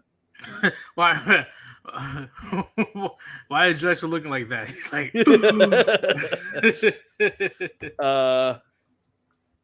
that was the episode on the Deep State. That's Ron Toye. That was the episode of Chronic. Wait, did Chronic visit you guys before? Oh yeah. Chronic was episode 42. Yeah. Well, shit. Hopefully you guys are able to... That was the episode with Manic, episode 39.5. Because we're trying to pretend that we hadn't hit the wall, right? When you turn 40, you hit the wall. You hit the wall real hard. Hey, guess what, guys? They all hit the wall. The wall is undefeated. It doesn't lose. There's only a select few, like literally a select few I can count on one of my hands that is delaying the wall. It didn't defeat the wall. is delaying it. Okay, you guys need to recognize. There you go. You guys can go through. There's all my Wait, thumbnail what the hell was art. happening right there? Oh, that was when we had Team Sneed on. So Drex is standing on my back. There's Phil modeling one of our T-shirts. That was showing us. I need that shirt. Oh my god! Fucking MGTOWN.show/shop. Absolutely get that shirt. I'm gonna get it. I don't know how much it costs. Let me see. I can get it right now. I think the T-shirt's $25 plus shipping. Too easy. Do you know how many people are going to be at my throat for that shirt? There's me in a shirt. There's the art that Rishi did for us. Yeah. Man, you did me real dirty on that one, but I can't even do that. I thought it was great. Like, I can't find the other shirt. I know we got our other shirt in here somewhere. So I don't know if you were here in the beginning of the live stream, but TFM is going to be in a live stream tonight with me. Oh, sweet. So if you want to join, it'd be freaking phenomenal. We're just going to be continuing the saga of the Black Pill. Yeah, there's the design for our other shirt called the Thought Patrol. So that's me, Dollhouse, Phil, and Drexel. I actually want to turn that into a comic series. I might go to jail for that if I wore that on a shirt. Like, honestly, like the cuck police would be like, "You can't do that." So arrest that man. There it is. That's the actual shirt design. By the way, that's just a default model that comes with my supplier. That's not Drexel. I was about to say that man is playing a dangerous game, walking down the street wearing that. Oh, he's got one. He wore it to Nick's house. Yeah, you'll see him on Nick's stream. He wears that shirt. And that's a sweater? Shit. Oh, yeah, that's the hoodie. There's a poster. Short sleeve. Oops. So that was those were the thumbs we were store. using for Thought Girl Summer. Here, no, Big Town. A little racy. Big Town store. There you go. It's not fucking. Hey, can you /MGTOWN podcast?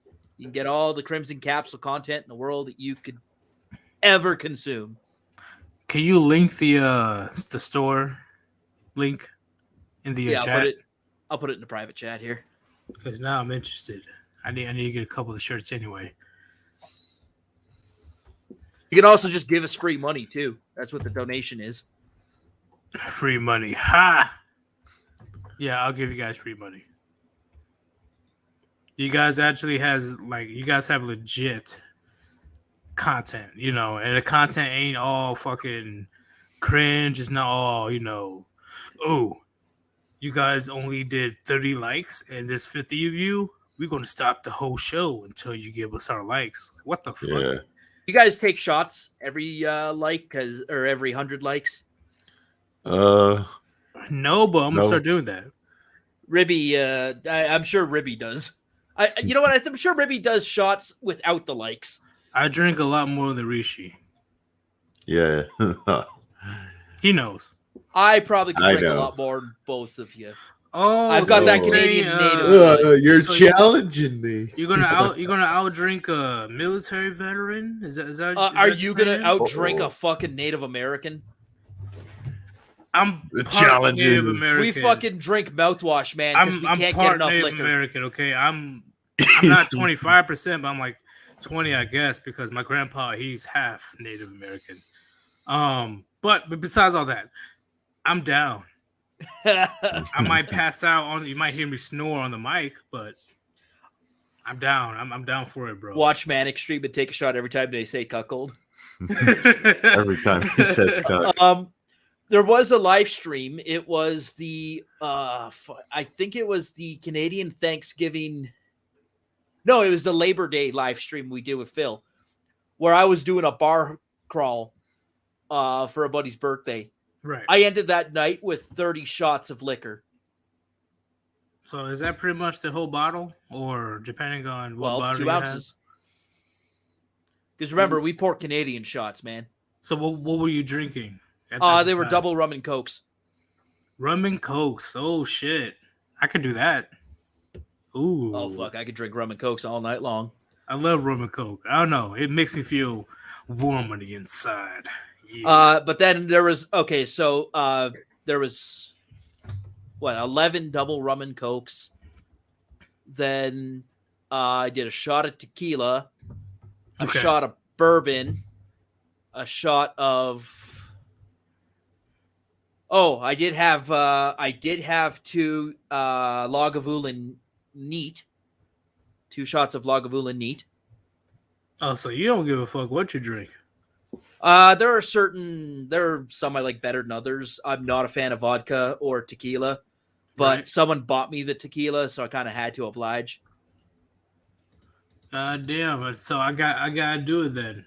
We have to eventually in the future on the stream, probably New Year's. Oh, well, we are doing a New Year's stream with Drex and Phil.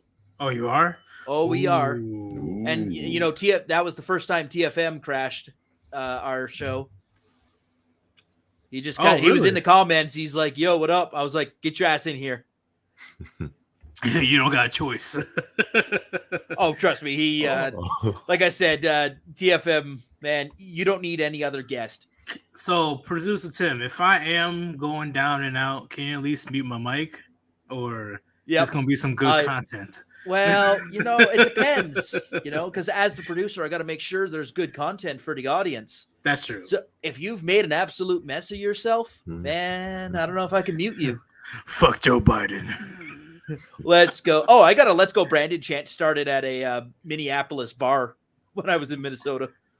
Really? Oh my god, yeah. yo. Oh yeah. Well, so I didn't start it, but I definitely got it going. Yeah.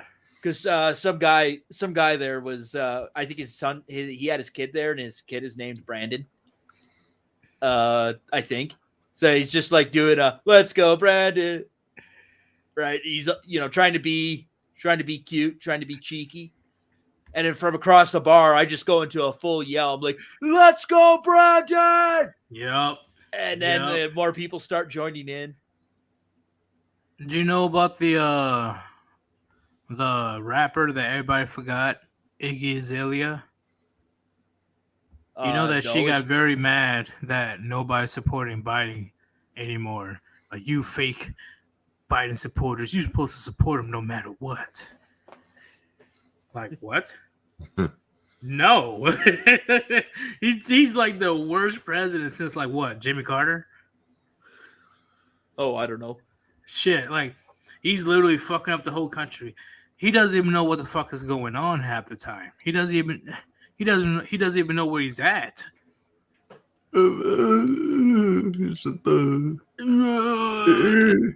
Back in my day, you know, we listen here, Jack.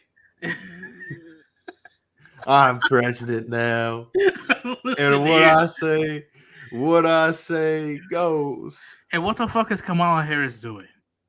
Like, what the fuck is she doing? Oh yeah, give me a wrench so I can put links in the chat. Oh, Yeah, okay. Give it a wrench, bro. I got you. Hold up. Come Can you do? Yeah, I put something in there. Okay. By the way, Tim, I don't know if it got sent. why don't I have the black friend role in the Discord? The black friend role. Well, you are a I'm paying talking member, about. right? Well, yeah, so is RGE, I think. Well, Yeah. I'm black as fuck, so yeah. I mean, if you want a black friend role, you better get down on your knees. Ooh. I see how it is. Well, we'll have Duke show up. Would you go We'll do have Rishi? the guy from we'll have the guy from Facial Abuse show up, and he'll take care of you proper. Don't you worry. Drexel out of nowhere? Or is you surprised to see me, boy? Uh-oh. You're like, uh-oh, I'm in danger. Oh shit, man! But I know you didn't watch the VMAs, producer Tim. But is there any games or any movies that you're looking forward to? Well, I did say Sonic 2, and honestly, that's the only movie I've looked forward to in decades. Damn, that's it. That's it. There's nothing else. My favorite video game franchise is Metal Gear Solid, hands down. No, not even a contest. It is definitely it's definitely the game I have the most hours in single player in, and it would be a very close. I think it's a close second to Call of Duty in terms of online hours. Man, the original MGO was great. When Subsistence came out, Well, speaking of Metal Gear Solid, how did you like the thumbnails to the live stream? I enjoy them. I do enjoy them. Really? They're well done. First of all, see. and second of all, it is my favorite video game Very franchise. cool. Metal Gear Solid 2 is probably the weakest in the main line of. Drex really hates Metal Gear Solid 5 Phantom Pain. I'm a lot more of a fan of it. Well, yeah, it's mostly like I noticed with those games, it's mostly how like Hideo Kojima handled like the main guy, the actor of Solid Snake, right? Yeah, because people wanted to like Solid Snake to be back in a mainline game, and then Metal Gear Solid 2, it was some like new character named Raiden. Okay, can you bring him back in Metal Gear Solid 3? Oh no, it's a totally different character named Big Boss. but the story of Metal Gear Solid 3 is Metal Gear Solid 3 is my most favorite video game of all time. Yeah, but I've played through that game so many times. Back in the day, if streaming existed, when I was playing, in my heyday of Metal Gear Solid 3, I would have been doing, people go on Twitch, they do speed runs, any percent, legendary runs, right? I was doing those runs for fun. But I didn't know that Metal Gear Solid and Splinter Cell, they're part of the same lore, same universe. I didn't know that either. Yeah, when you can look it up, but when that might have been an Easter egg. Snake? I know he made a Sam Fisher Yeah. joke in a codec call. That might have just been an Easter egg. But Snake was sad when he went to this room and the lady said that, Fisher retired. And then Snake was like, I'm the only one that's left. Well, I don't know if that's canon. yeah. Well, we'll see. Like, it was in the cutscene, so. I don't know if that's canon. Was that I'm Metal not Gear confirming it, but Acid? Was that out Metal there. Gear Acid? Come on, you're playing with me Metal now. Gear Acid. Yeah. Well, I won't be surprised if they were in the same universe, actually. I mean, they are very similar games. I haven't played both of them. Splinter Cell is more gimmicky than Metal Gear is. Metal Gear has the far superior story. It's not close. Yeah, you're right. And I do I mean, know. Metal Gear Solid 3 is easily one of the best video game stories of all time. But you gotta admit, Splinter Cell did change the game per se when it comes to stealth games. It did. It did. I love Splinter Cell, But then especially again, Devil Agent. I've played a lot of so I played a lot of Ghost Recon back in the day, Spec Ops. Those are all stealth games to some extent. The big flaw with them is you were not sure what it would take to be spotted by the enemy. So you always had these moments in those games where you were like, what the hell? How'd they see me? Metal Gear Solid didn't have that. You knew how they saw you. You knew what the visual range was. That was predictable, and you could play around it. Now, I know it's not very realistic, but I don't play video games for realism. I play them to escape. That's true. Yeah. And I wasn't here for the explanation, but why didn't Drexel like Metal Gear Solid 5? He summed it up as build-a-base simulator. It's like, you have this impressive world map that's 90% empty. Yeah, that's it was not a Metal Gear game.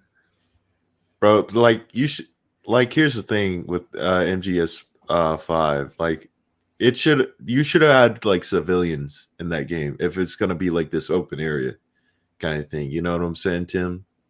Yeah. Like it should have. Then you would spend the whole game just running them over with a jeep or a tank. Yeah, it'd be fun.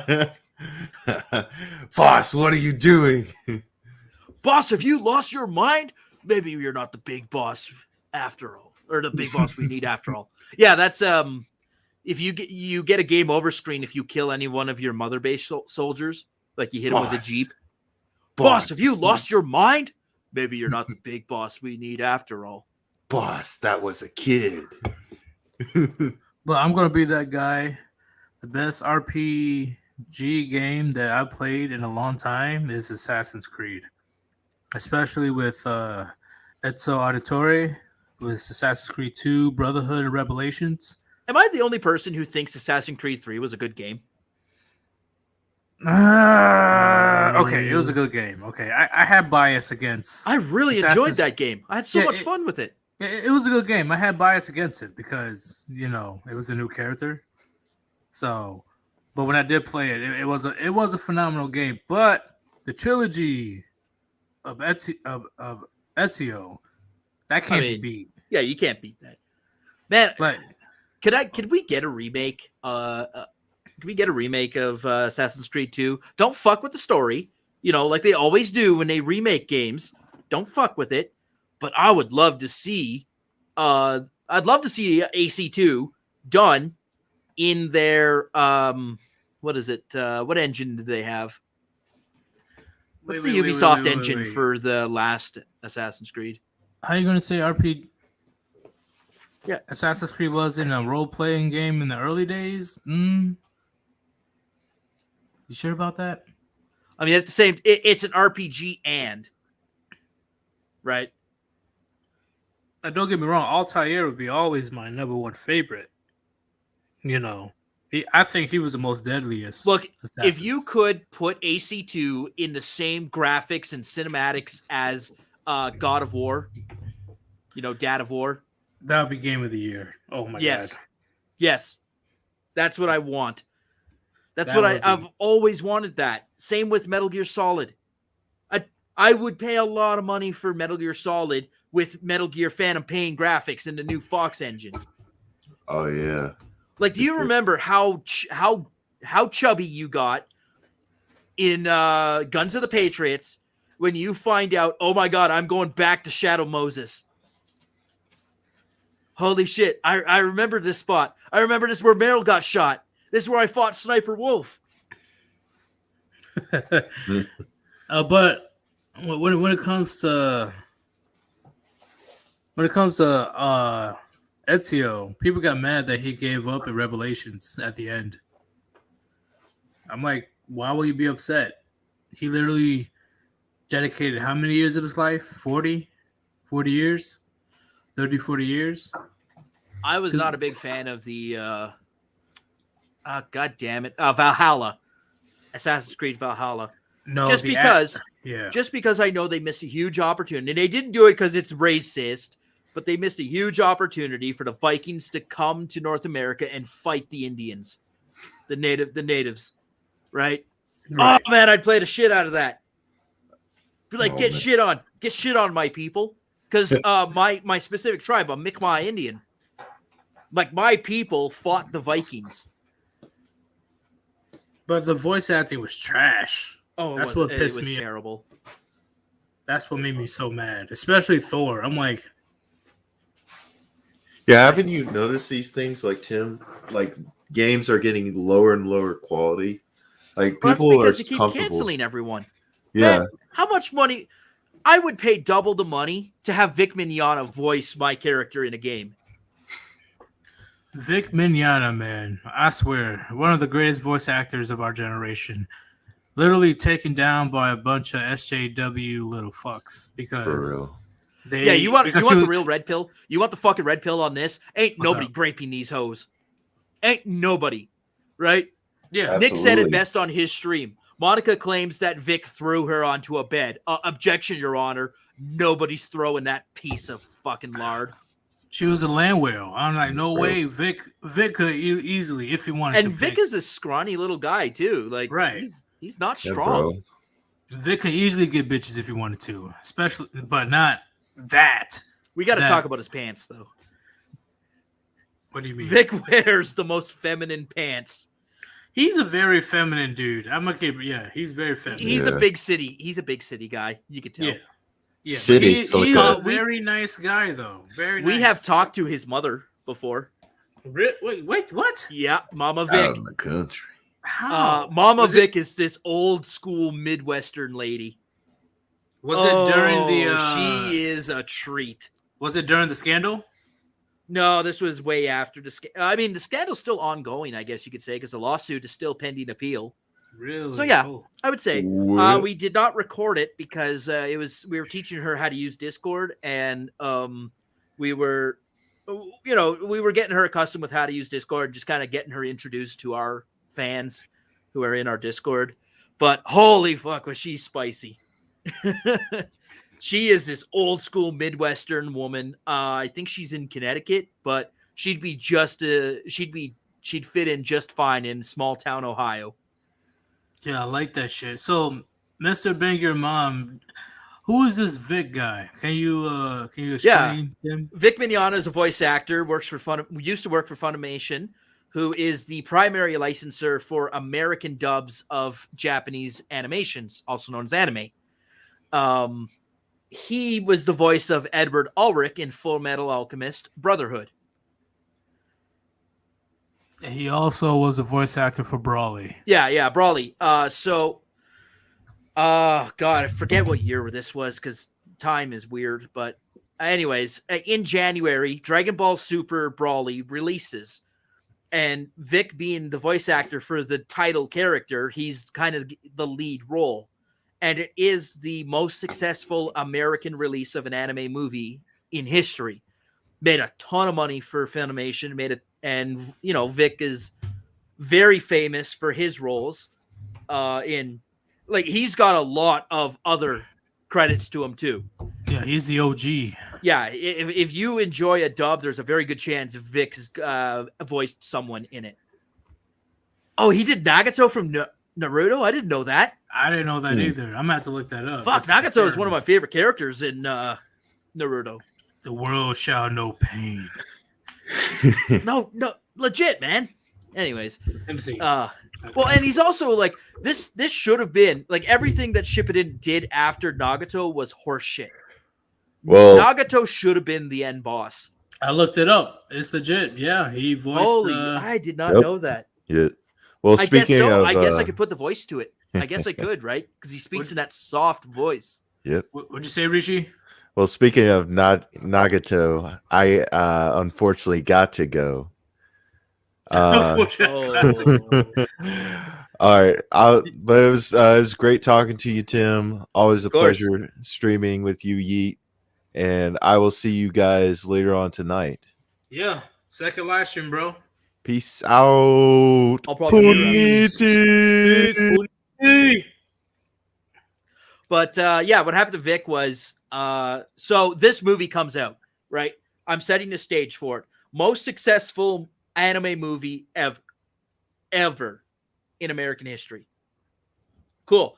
Week later, some fucking butthurt fan who Vic is a very deeply devout Christian man. And so this fan asked him to sign some yaoi fan art, and he politely declined. He wasn't a prick or an asshole about it. He just, that's in his typical soft, quiet voice. He's like, no, I don't want to do that. Which is fine, yeah.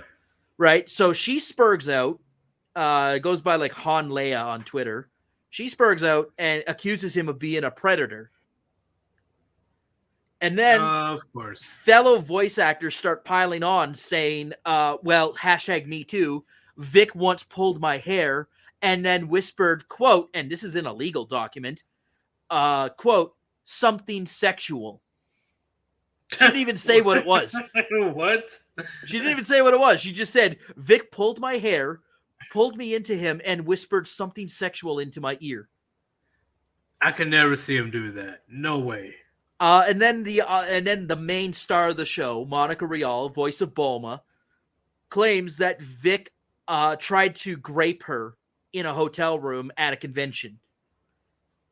She claims that Vic invited her to show her a project he was working on, which was on a VHS tape because this happened like 30 years ago. And and then he starts kissing her and she gets uncomfortable. She's like, I'd like to leave. And then according to her, he grabs her, throws her on the bed, and crawls on top of her to start kissing her, and someone interrupts them by knocking on the door.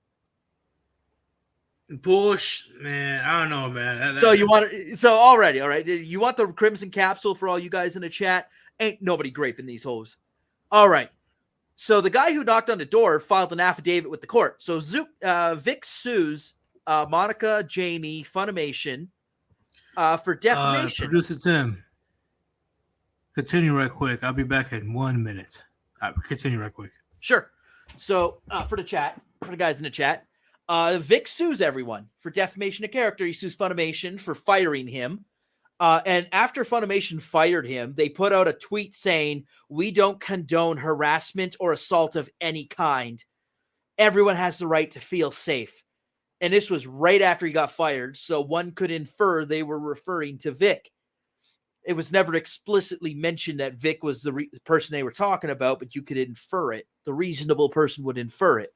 Anyways, this all happens in Austin, Texas. So it's in a Texas courtroom, and it gets dismissed due to the TCPA, which is a provision of defamation law that lets you quickly dispose of a defamation case if it's protected free speech.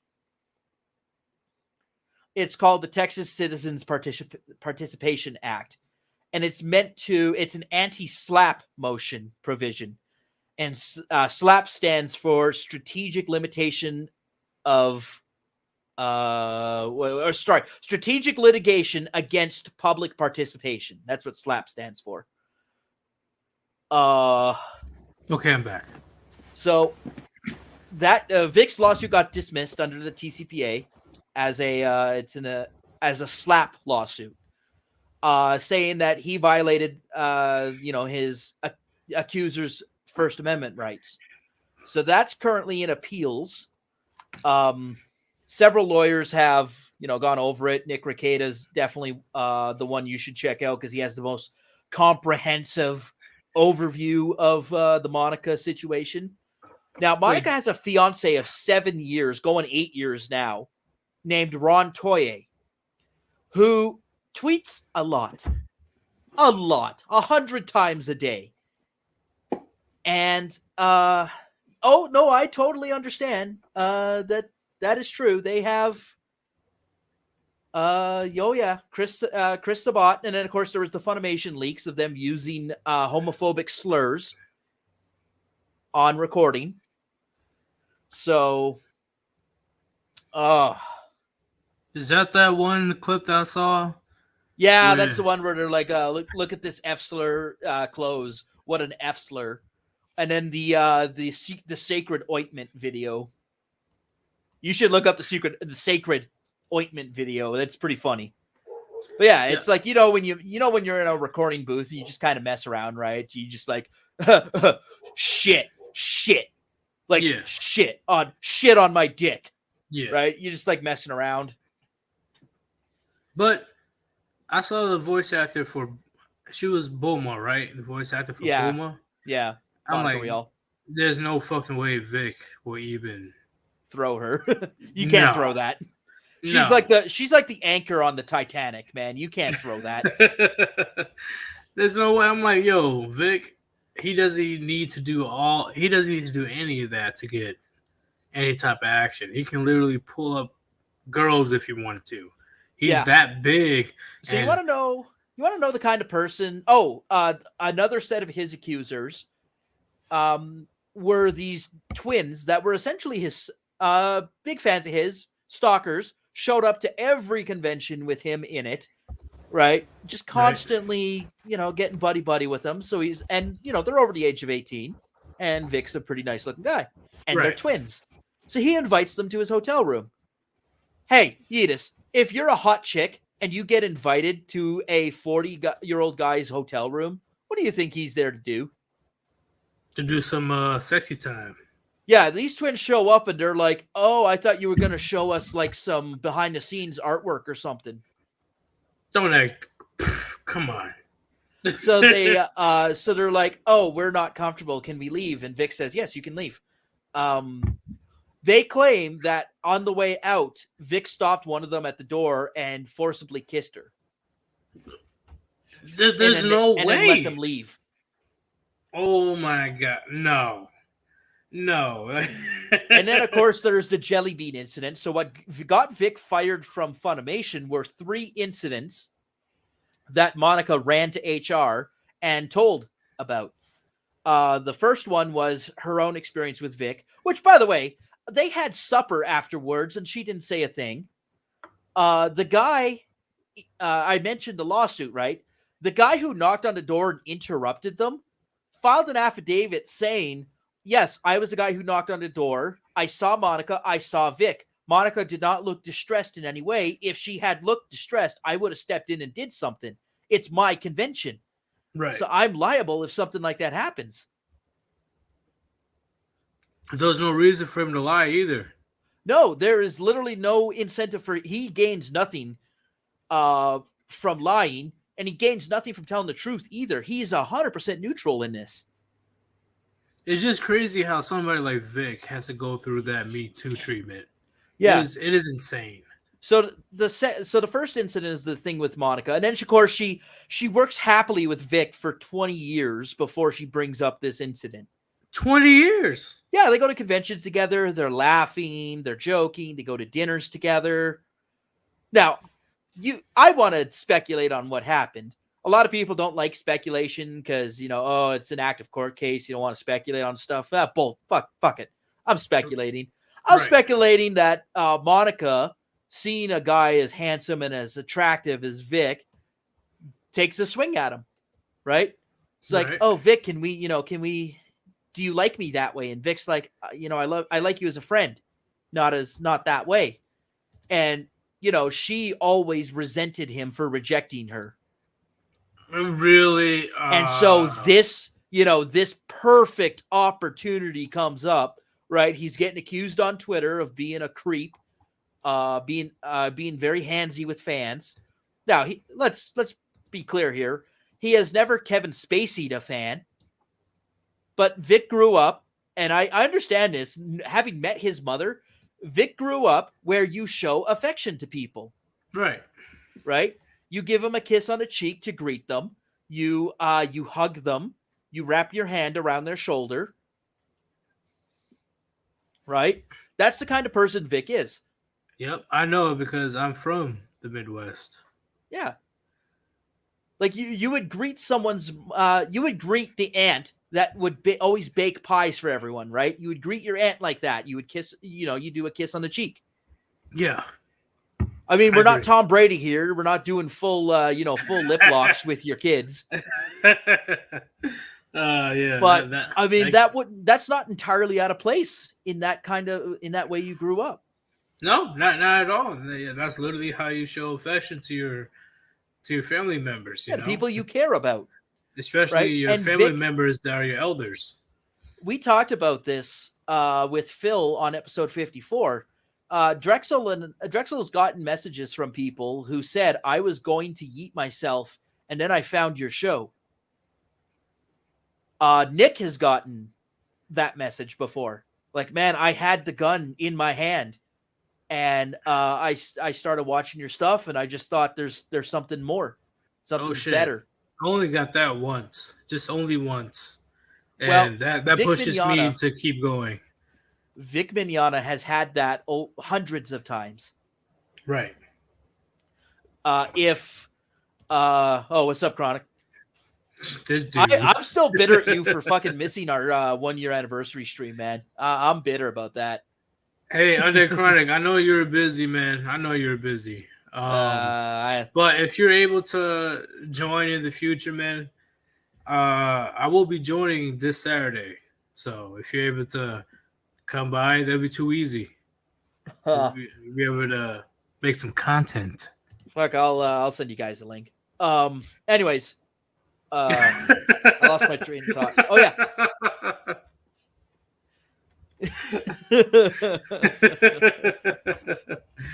I think you know what? Undead Chronic is the literal embodiment of that song. I was gonna clean my room and then I got high. Literally. Yeah.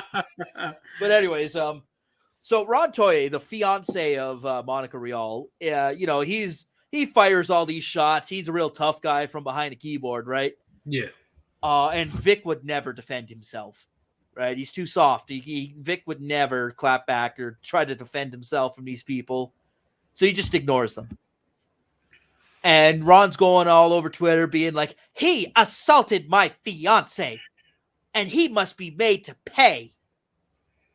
Oh, wait. So we find out in court filings, Ron actually hit a woman with a remote control.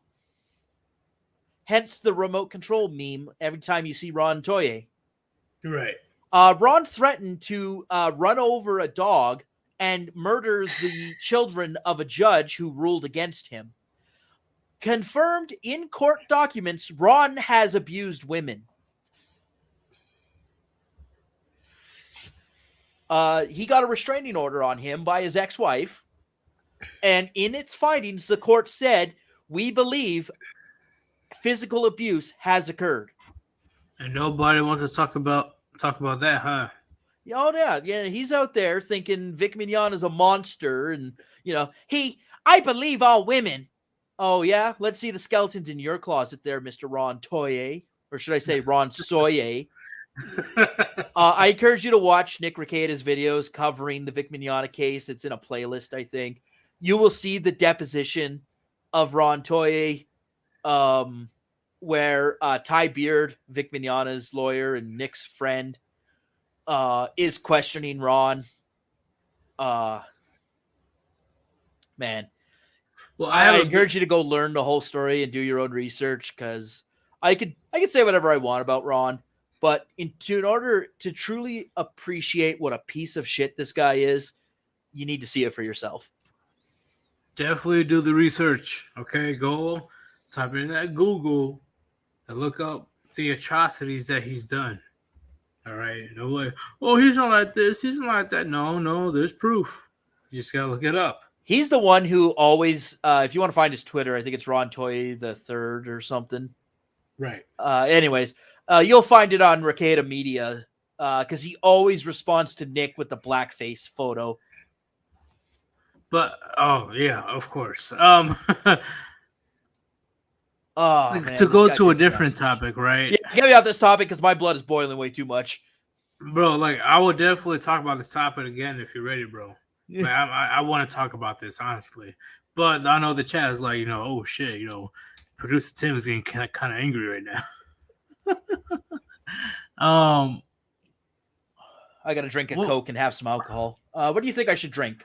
I got some Booker's bourbon or my Lagavulin 9-year. I say bourbon. Bourbon? Yeah. With or without a chaser? Yeah, I'll do it. I'll pour myself a Coke and do a chaser. It's a little early in the day to be like hard drinking. Also, I have not eaten yet. God damn, bro, you ready, man? See, this is what I'm talking about. This is what I'm talking about when it comes to people actually not trying to be wussies. Like, it's too early, man. We need to blah, blah. No, producer Tim's like, fuck that. Fuck that. Like, I'll have a drink. It's just I gotta understand the context, and that's my limit. Exactly. My limit is a lot higher if I've had a meal than if I haven't eaten since yesterday because I just woke up a couple hours ago. I know how that feels, man. Well, I'm not a morning person, so I sleep in. I stay up real late. I'm a night owl. I stay up real late, and then I sleep in. So when I said, "Hang on, I don't even have any pants on yet," it's because I was still in bed. So, and then my office is out here in my garage, and it's currently it's -5 or 6 in Calgary right now, which is I want to say like 20 Fahrenheit. So you must be cold as fuck right now. Yeah, I got the heaters going. It's warming up slowly. I mean, I've got got a $4,000 gaming computer sitting beside me here. It heats up in here pretty quick. It has a built-in heater. Yeah, basically. Well, I've got an RTX card inside it, right? That it throws a lot of heat. So when it comes to movies, what is your all-time favorite movie? If you're able to, I mean, you're gonna roast me for this one. I have two, right? I have one from my childhood and then one from my childhood, but more adult themed. Backdoor Sluts 9. okay. No, I'm joking. No, actually, Titanic is my adult favorite movie How is that a favorite movie? because it's the first time I saw a pair of tits. Okay, all right. It's got a very, very special place, and of course, the first time I heard Celine Dion. Well, just like what Bill Burr said, it's a freaking horror film for guys when it comes to the Titanic. Yeah, it is. I mean, if you're red pilled, Titanic looks. Titanic is a very different.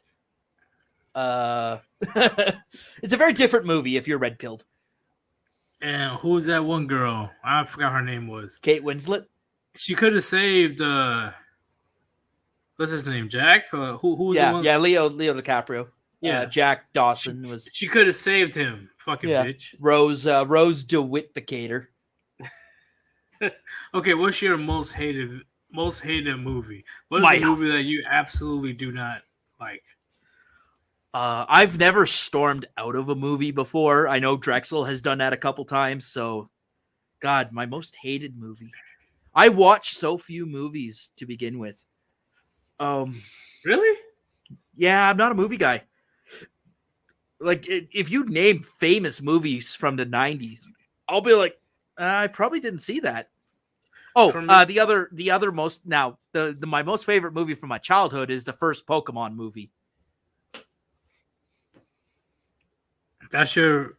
Oh wait, I know you're talking about. Is that the one where Ash turned to stone? That's Mewtwo Strikes Back, man. Yeah, I remember that one. Yeah, that was a fucking great movie. Yeah, that's where Ash turned to stone. Ash turned to stone. But once again, be right back He died. again. He's dead. No, Ash. But be right back again. My dog, he doesn't have the greatest of bladders, so I have to take him out again. So, can you entertain the chat? Yeah, I'll try to think of the worst movie I can think of. It's all good, man. Give me 2 minutes. He just has to go number one. Yeah. Peace. Let's see here. I've seen a lot of horror films. I generally hate horror films, so I'd probably say one of those is my least favorite movie. I've seen The Hills Have Eyes. I thought it was a dumb movie. I Know What You Did Last Summer. That was a dumb movie.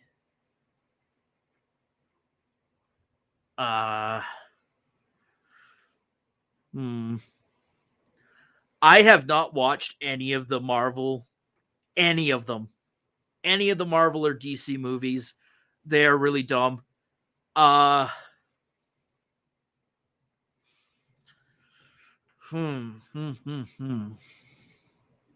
have watched some Adam Sandler movies. I think those are my most hated movies. Mainly, I watch them because I see a commercial for them on TV. This was back when you could rent movies. I go to the store, I'd be like, "Oh, I saw that. Oh, I remember seeing this on a commercial. I'll rent it, check it out." I was like, "This sucked."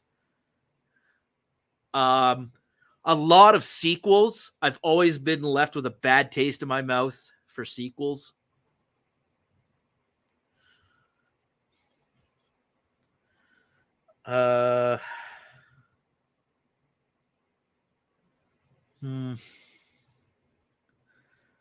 Yeah, no Marvel. I have not watched a superhero movie. Oh God, I think ever. Oh no, that's not true. I have watched the Batman trilogy. That's not I don't think that counts though. That's not. I have not seen Guardians of the Galaxy. I haven't seen any of the superhero movies now in the last 5 years. I did not watch Black Panther. I didn't see any of the Spider-Man movies. My childhood movie is The Lion King. Batman: Mask of the Phantasm. What? Oh, Is that a movie where Arnold Schwarzenegger was the nope. Mr. Freeze? No. It's an animated Batman Oh, movie. animated. That was in your childhood? Oh yeah, that is an old movie, man. That's a really old movie. Yeah, I know. But I it know it nothing holds about up. that. I swear to God, you could watch it today and it would still be a good movie. It holds up. I love Waterboy. Fuck out of here. Waterboy is great. They can never make a good Dr. Seuss movie. No, because the amount of autism in a Dr. Seuss movie makes the movie unwatchable. They made a Dr. Seuss movie before. And it sucked. What's it called? The guy that taught the trees? Oh, they made a few movies. They made a Cat in the Hat movie too. Cat in the Hat movie was fucking okay. I'm gonna keep it real. Maybe I was a bit younger, but I thought it was fucking awesome. Cat in the Hat. You gotta admit, at least in a 8-9-year-old mind, that movie was amazing. I never watched Kung Fu Panda. By then, I had outgrown the children's movies. No, producer Tim, you can't skip over this. Let's go back to the Cat in the Hat. This is a very important conversation, okay? You have to at least admit that little kids, if you were a little child, you would deem Cat in the Hat as a good movie. Yeah, if I was 3, but then I'd never remember seeing it. Three don't give a fuck. No, I'm talking I'm talking about the 7, 8, 9-year-olds. Yeah, man, by the time I was 8, I was watching Kate Winslet's tits in Titanic, all right? All right, that's different, man. I'm talking about like just for comedy purposes. Just for because you gotta admit, Mike Myers, he did a decent job as Cat in the Hat. Oh, come on. Oh, my heart. I was also not a fan of the Johnny Depp, Charlie and the Chocolate Factory, right? Yo, how the fuck did he pull that off? What the fuck? He is a talented actor. I mean, Pirates is a good film franchise. It's not my favorite, but I do enjoy them. Yeah, but Charlie and the Chocolate Factory, that was nothing. Could you imagine any other actor? Could you imagine any other actor doing Jack Sparrow? No other actor could pull that off. Keanu Reeves would be the closest, but I don't think he'd do it the same. Keanu Reeves, though, like, I don't know about that. What about? All right, I'm gonna be that guy. Yeah, I'm probably gonna get roasted. What about Tom Holland? Never saw it. No, I'm saying like what? Oh, well. Oh, shit. Tom Holland, the actor. Fuck. yeah, the actor. I'm on. Man, my brain. It's all good. This is your brain on drugs. Tom Holland as Jack Sparrow. See, Drex would know these people more than I do. You got to name me some roles he's played because I don't know actors by their name. I only know him by Spider-Man. Let me think about people that are well known. Give me like 1 minute. Fuck. Because that's the thing too. When I picture Keanu Reeves being Jack Sparrow, I picture Neo from The Matrix wearing Jack Sparrow's clothes, and it works. No, hell no. Doing The Matrix is dodging all the cannon blasts. Yeah, like I can see that working. Oh shit! Oh man, this is tough. This is tough. I think the newest movie that I enjoyed outside of Sonic the Hedgehog was the last John Wick. What was it? Parabellum? John Wick. I think John Wick 3. 1, 2, and 3. Yeah. Yeah, that's one of the rare movies where the sequel was good enough. I still think the original, like John Wick 1 was better than John Wick 2, but John Wick 2 is still a good movie. The John Wick 2 ending was the best ending out of all of them. Yeah, okay. Well, you've seen it, right? Like you've seen I see it. how he was excommunicado, and yeah, I see it. How literally, if I forgot what his name was, if the guy in charge wanted to end John Wick, he probably could have, and he flexed his power. Yeah, I thought that was fucking sick, and how John Wick he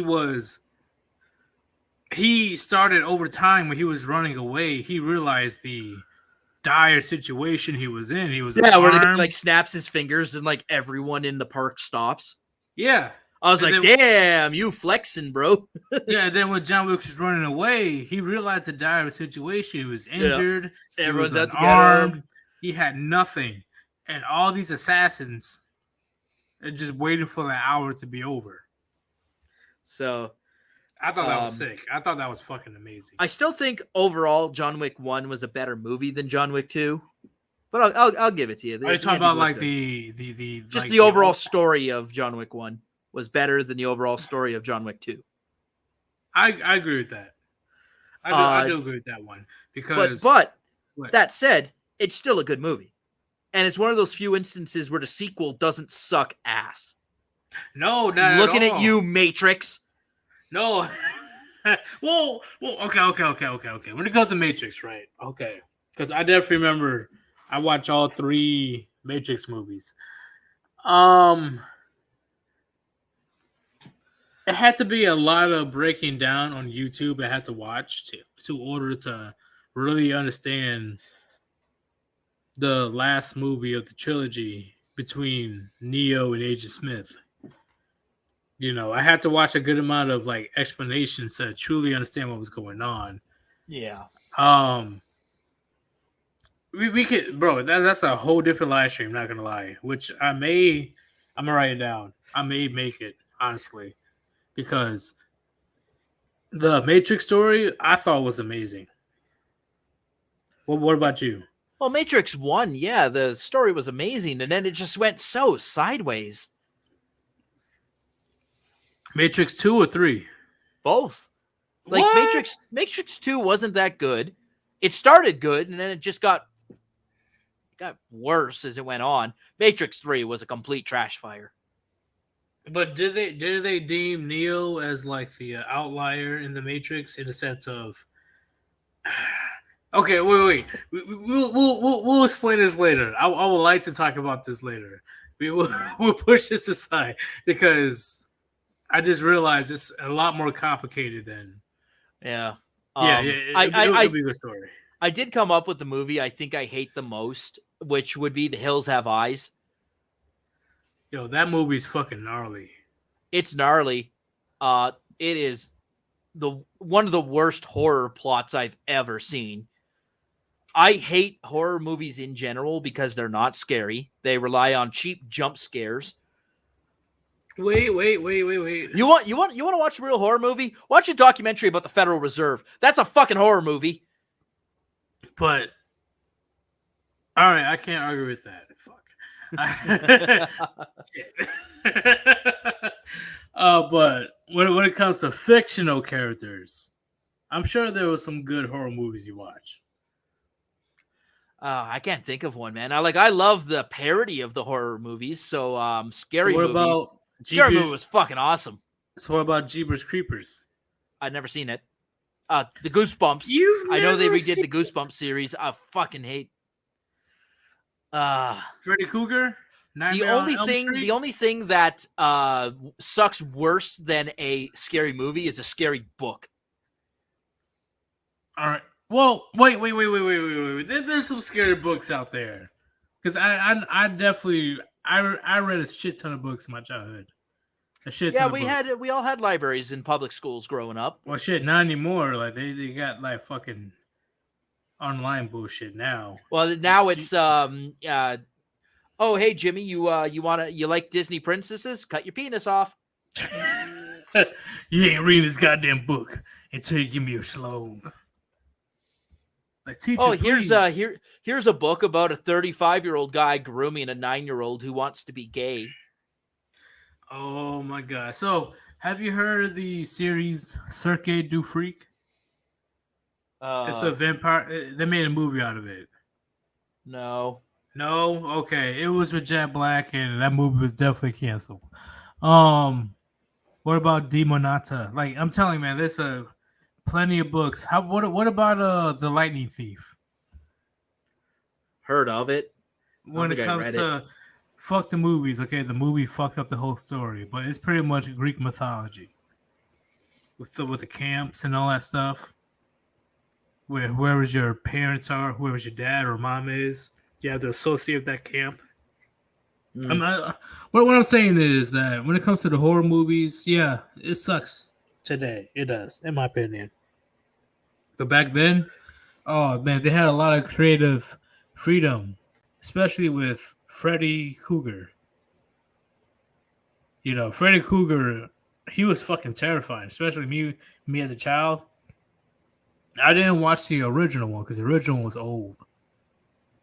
But the newer ones, like Nightmare on Elm Street and all that stuff, or Freddy versus Jason.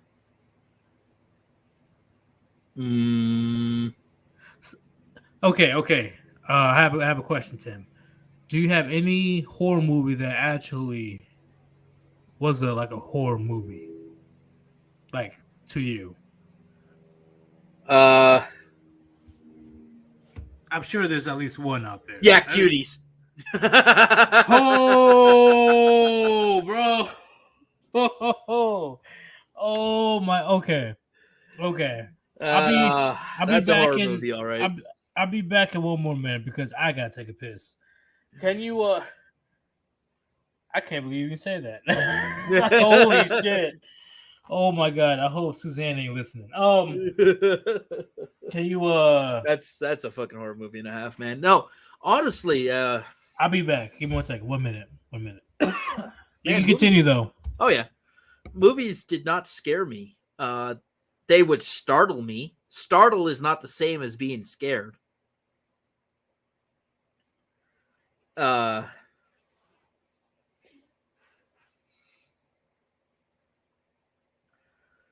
and I wasn't the kind of kid that had nightmares either. I remember watching Jurassic Park. That actually was a little scary just because I was young enough to think that there were dinosaurs in my closet. But I don't remember finding the movie that scary. Of course, there's jump scare scenes, but that's not the same thing.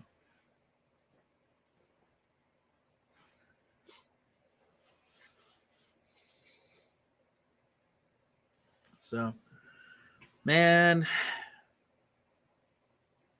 And the thing is, I'm the kind of person who ruins a movie. Okay, I'm back. Yeah, I was explaining to the chat. I'm the kind of I'm the kind of person who ruins a horror movie, right? I ruin most movies because I'm like, well, that's not that didn't make any sense. That doesn't make any sense. Why are they doing that? It doesn't make any sense. That's true, but Paul, if you say some stupid shit like that again, I'm gonna ban the fuck out of you. You creepy, disgusting motherfucker. I'm dead ass too. I don't care if it's a joke or not. Don't say that shit again. All right. I know. I'm just talking to the Paul dude, just the Paul dude. Yeah, because that's not a question. No, that movie needs to be banned from existence. Seriously, and I heard that it's still up in the Netflix. Is it ever? You know what? They took down Golden Eagle, but because he's dangerous, and TFM, he's banned from every platform in existence. He's dangerous, but no, let's leave Cuties up. Which is crazy. I don't know if I should put his name in my title. I don't know. We have, and nothing's ever happened. Has happened? Okay, cool. All right. Because that's what I was nervous about, because I heard that YouTube definitely does not like TFM. What? Oh, man, it's... Just the existence of him, you know? Yeah. They're like, yo. He's dangerous to Susan. Don't worry, though. Susan's in a good mood. Drex sent her a dick pic. Got Raging Golden Eagle back on. Are you ready for this schlong? Yep. Yeah. So that's she's been placated for a couple of months. But before I head out, because I do have to head out soon, you heard about people talking about the Black Pill a lot and stuff, and that's what I'm going to be talking about to TFM tonight. What is your perspective when it comes to Black Pill? All right, so it really depends on my mood, because I am the eternal cynicist. I just assume everyone's got bad intentions and everyone's a bad person. Everyone's got their skeletons in their closet. So I'm black-pilled in that way. But I still believe that there's, like, unlike Drexel, I still believe there's a unicorn out there for me. Yeah. The one in a million. Like, good luck, man. If you ever find her, bro. Yeah, exactly. She. But then you got to treat her right. Of course. Remember, of course. simping is getting nothing in return.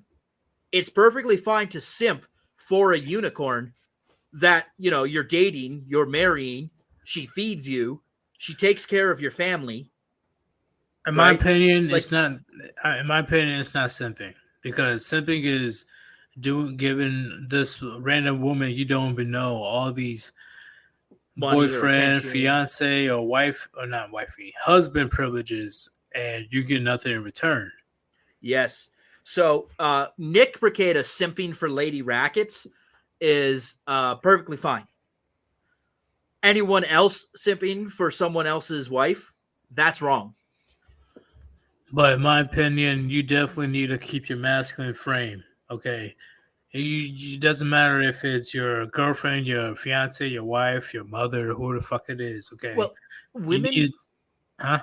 women don't respect feminine men. Right. They don't respect if you're a soft soy boy. They don't respect you if you're like, hey, what do you want to do tonight? Is it okay if I touch your shoulder? Can I rub your shoulder? Do you like that? Women don't respect that. If they don't respect you, then your relationship is doomed. You cannot have a relationship where respect does not exist. Exactly. Unfortunately, you need to be. There's your fucking crimson capsule for today. Yeah, as a man, you need to be able to read her signs and stuff. Yeah, we all complain that, oh, why can't she just tell us up front? Why can't she just do this? Why can't she do that? Unfortunately, she's not a man. Okay, she's a woman. Yeah, exactly. And women in Duke from Facial Abuse, he confirmed this. There are some women out there who talk I'm a strong, independent woman. I don't need no man. And then you get them on their knees, giving them full facials, and they're like, I've never felt like such a woman. Seriously? Yeah, they love being treated like women. Now, that's the thing. Yeah. A weak man, a man with no masculinity, has to resort to violence to affect that on women. If you are a Chad, the woman should fear that at any second you could go ballistic on her, but you never do. No, the fact that the man is able to refrain from doing any type of damage, which he doesn't even want to in the first place. She has to be convinced that you are restraining yourself. Exactly. All right, and that's how that's respect. She is respecting your power. At any time is game over. And that's exactly what she wants to feel. And that's how you raise well-adjusted children too. You don't have to hit your kids in order to discipline them. But they need to understand that at any moment, if I step out of line, I can be hit. Yep. And there's consequences. Like there's major consequences. Because my friend, he never got whooped in his life. But his dad, he was able to say, hey, don't cross that fucking line. Someone asked what happens if your unicorn rejects you. Move on. Well, what else can you do? Also, my advice is never take no for an answer. And with that, ladies and gentlemen, what do you that's mean by all that? That's all the time we have for today. No, what do you mean by that? Wait a minute. Whoa. Holy shit. Let's not give him the wrong idea. Yeah, no. I mean, okay, so remember, simping is giving and not getting back. All right. So if a woman rejects you and you think, oh, she doesn't have any student debt, she's submissive, she doesn't have tattoos, her family's got her family's got their shit together, you have to worry about them. Okay. And then she rejects you. So you got one of two things. You move on, or you can try again. Perhaps you need to up the ante, but just realize that when you start putting money into the courtship process and get nothing back, you need to be able to say, oh man, I've been pulling this slot machine for the last hour and I got nothing from it. Well, I only have my bus money left, so I got to stop. Yep, I agree 1,000,000%, man. And many men doesn't understand. They don't understand at all. When it comes to modern women, right? They only respect the strongest, the smartest, the person that has the most resources. It is what it is. Understand that a woman knows within the first 10 minutes of meeting you if she's going to fuck you or not. 10 minutes or 10 seconds? I would say long enough for her to figure out how much money you have. Okay. Yeah, you're right. Yeah. Like, I'm telling you, if you're 3 hours in and she's still not like DTF, I think that's you've been pulling at the slot machine for too long. Time to go. If she was truly attracted to you, she's not going to make you jump through hoops. Okay, it would be nice easy fucking access. Itachi avatar there.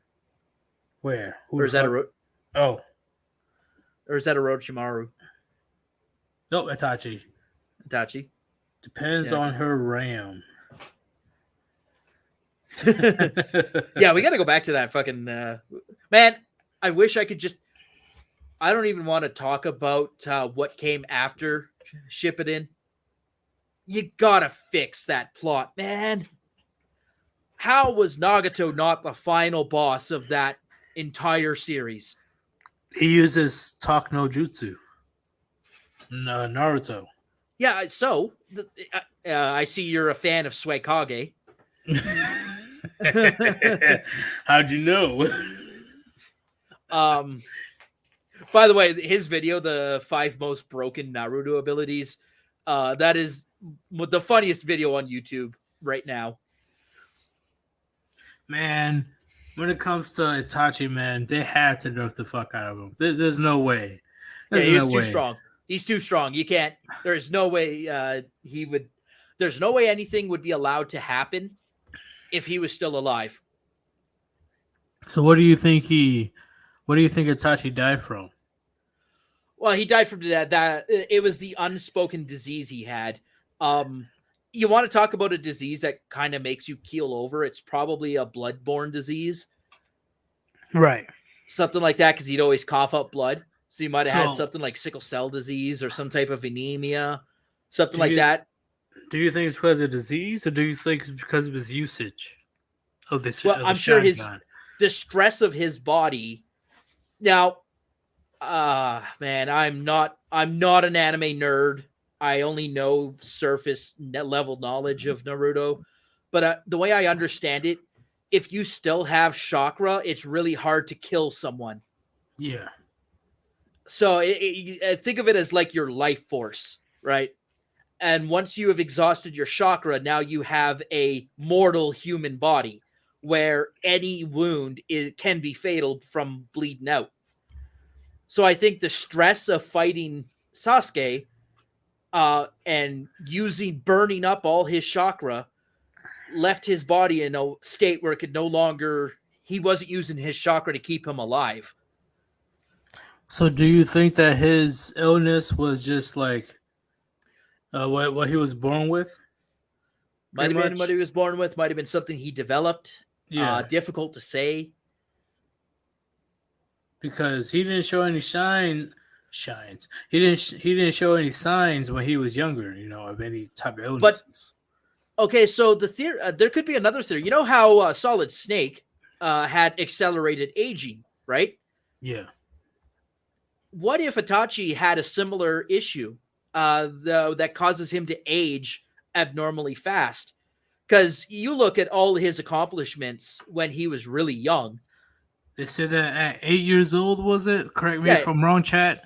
At 8 years old? 6 years old. I think he was Jonin level. 8 years old, he was doing his first ninja missions. Which age where he was on Hokage level when it comes to intelligence?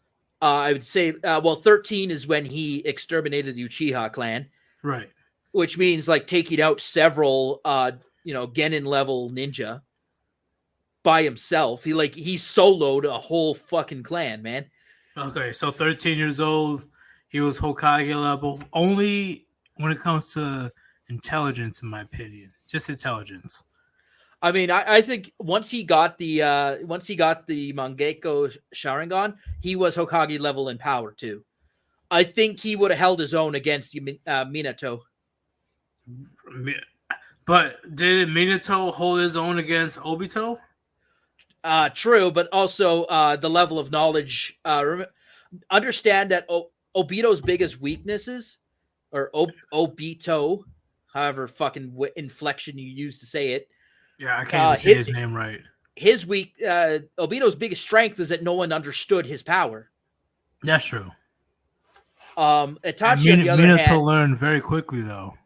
Yeah, like I think Minato would have been able to dodge Tsukiyomi. He would have known not to look into Itachi's eyes.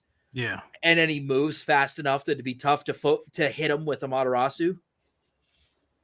That's true. Okay, I see what you're saying. I think, but then again, I think Itachi would hold his own, especially if he had a fully developed Susanoo. I don't think he had developed a Susanoo when he was 13. I think that came later. So, do you believe that Itachi let Sasuke win? Let? Yeah, because I think, I do think Itachi held back. I mean, look at it this way: Itachi could have. He did Tsukiyomi, and then of course they had the whole fucking blood limit bullshit where Sasuke was able to break out of Tsukiyomi. I'm pretty sure that was BS, and that Itachi let him break out of Tsukiyomi. He gave Shisui's eye to Naruto, but if he had Shisui's eyes, like Sasuke would have been done in 1 second. So did Sasuke take out Itachi, or did the Itachi's disease illness? Oh yeah, the disease absolutely took him out. Because that's what I'm saying. I've been trying to tell people for years now. Like, there's no way if Itachi really wanted to kill Sasuke, he would not have survived. You can argue that, like, Sasuke pushed Itachi, and that's the cause that the disease took him. True. But the fatal injury that killed him was caused by the disease. It wasn't what Sasuke did. Because near the end, he was coughing up with like a shit ton of blood. Yeah, but that was his disease. Yeah. You can see that he coughed. If you actually watch Itachi before that, he coughed up blood before that battle. Yeah. That was something he would do often anytime he pushed himself. Like, he had the kind of brief exchange with Orochimaru. That's crazy. I'm wondering when did he develop this illness? Like, that's my question. I'm guessing it was during the time skip, but right. He was only 17 when he was introduced to Naruto, right? Yeah, but then there was the time skip from when he did the Uchiha massacre, which is 13. Yeah. So when 17. I'm guessing he developed it during that time. Okay. Because when Itachi was introduced in the regular series, I'm pretty sure he was 17 at the correct me if I'm wrong, Chad, but I'm pretty sure he was 17 when he was introduced. Yeah, because it would have been because Sasuke was like 4 when the massacre happened. Yeah, 4 or 5 around there. Yeah, no. That. I think 7. 7? It seems 6 or 7. I'm about to look it up. I'm probably wrong. Okay, I'm probably wrong. Anyways, yeah, there is a time skip just because, well, Sasuke's older. yeah. Sasuke, he's himself when he fought Itachi, he was 15, 16, something like that. Yeah, because when Naruto met Minato, he was 15, and I think Sasuke's older than Naruto by like a week. So, so let's say if Itachi didn't go through all that craziness and he didn't have to take out his own clan, do you believe Itachi would eventually become Hokage? Probably not, because I understand why Itachi. I'm Team Itachi here. I'm gonna wank Itachi all day because he had to do the extermination. Otherwise, it was going to be done for him. Right. So no, he never would. He would have been Hokage eligible, but he never would have become a Hokage because he's Uchiha. So what about his niece? Do you believe she will become Hokage in the future? Sadara? What's her name? Sadara? Yeah. Mm, Because I don't she know. has the same goals I as what really Naruto don't. did. I really don't want to talk about her or Boruto. That whole thing doesn't exist in my brain. And can we talk about the lazy animation in the pain fight? can You ruined the whole fight with that stay right there. animation. Stay right there. Move. Okay, give me another minute. Okay, please explain because I already know. But can you explain? Oh man, just go watch it. You can find it on YouTube. Oh, The animation was so. I already watched it. Oh Like, yeah, for the chat, you guys can find it on okay. YouTube. All right, never mind. The animation was so lazy.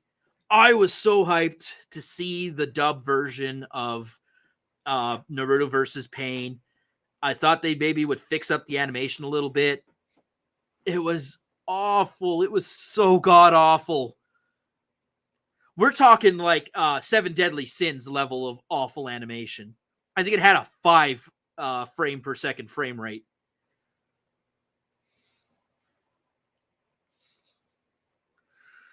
But oh my, it ruined the fight.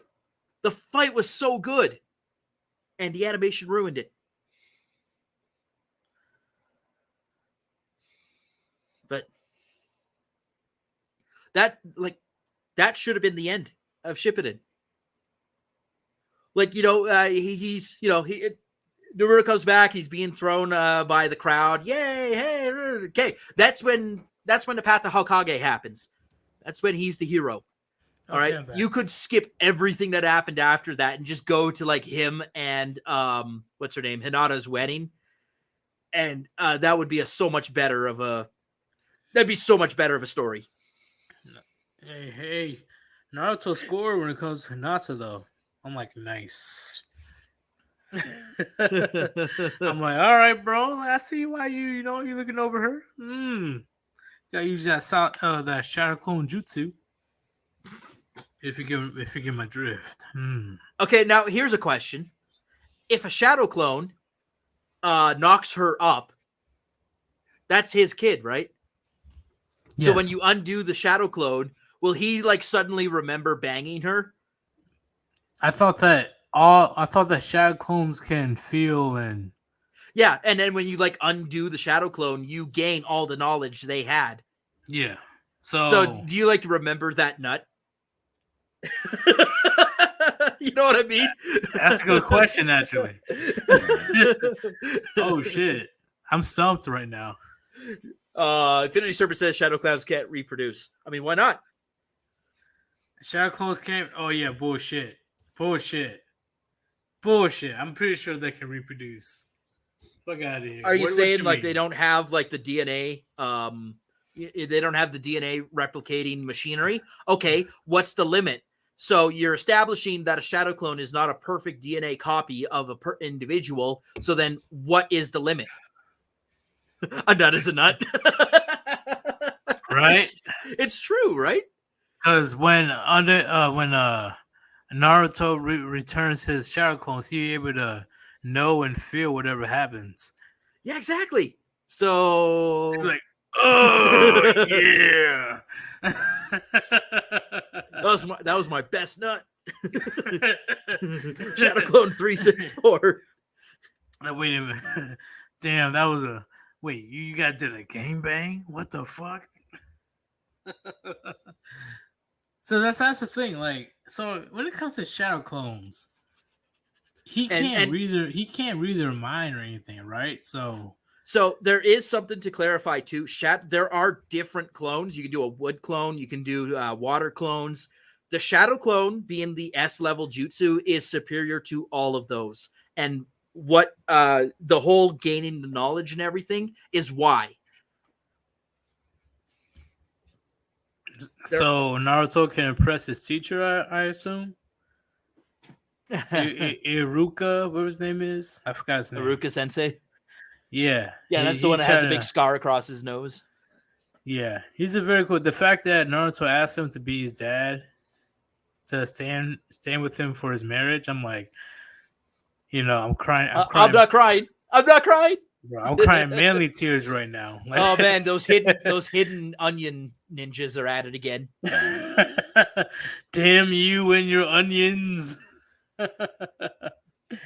Oh man, but producer Tim, do you have anything for the Warband before we head out? Because I am going to go to the bar right quick, and then come back for the TFM show. Hopefully, you'll be able to see what's going on, because I believe this is going to be a very important conversation when it comes to Black Pill.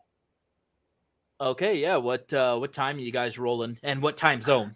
So it will be 10:30 Eastern time. Okay, so that's 8:30 my time. Yeah. So all right. if I have nothing better to do today. Might as Okay, well. if you're able to sacrifice at least 1 hour, Yeah, just to see what's going on. I'll be around. I'll invade the chat. I'm hyped though. I'm hyped because this is my very first special guest. TFM's fun. Man, the guy knows a lot about a lot of stuff. If you ever get talking about crypto, he'll go forever. He knows his crypto. All right, yeah, that's what I'm looking for, man. Like, I've been trying to get so many people to try to join my live stream. You are technically the first special guest. You are the first special guest. Well, Dahos Phil was our first special guest. Phil's a wonderful treat, man. He can take you to heaven and make your wildest dreams come true. All right. I don't know if you want to join later on today, because I'm gonna let people join the chat with TFM. I mean, I'd probably defer. We've had TFM on, like, we had him for I think 2 hours on our show, right? That's true. We'll let other people. TFM is a gift that should be shared. All right, man. But if you want to listen, man, like, definitely come and absolutely stop by, because it's gonna be a lot of button heads. Because I'll bring some of our MGTOWN residents over. Oh shit, yo, it's gonna be great. Yeah, hell yeah. Because are you monetized? Can you take super chats? Unfortunately, no. But that sucks. Do you have a Streamlabs link or something?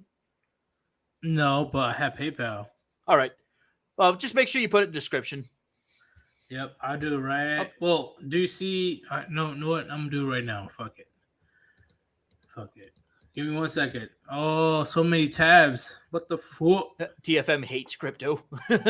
Well, he hates NFTs. Get him going about NFTs. Like, if you want the black pill of all black pills, man, get him going about NFTs. Here, copy.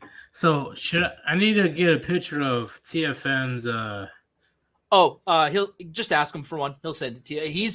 He does like an NVIDIA broadcast thing where he's got this virtual background of him with a monkey. Yeah. So, like, he's got all that stuff. So yeah, I'm gonna see if I can do that for a thumbnail, because people say that, I'll put in TFM in my title and nothing really happens.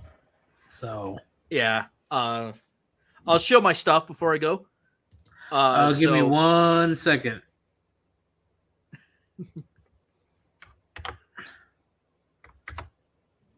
All right, I put my PayPal in the description, but you can go.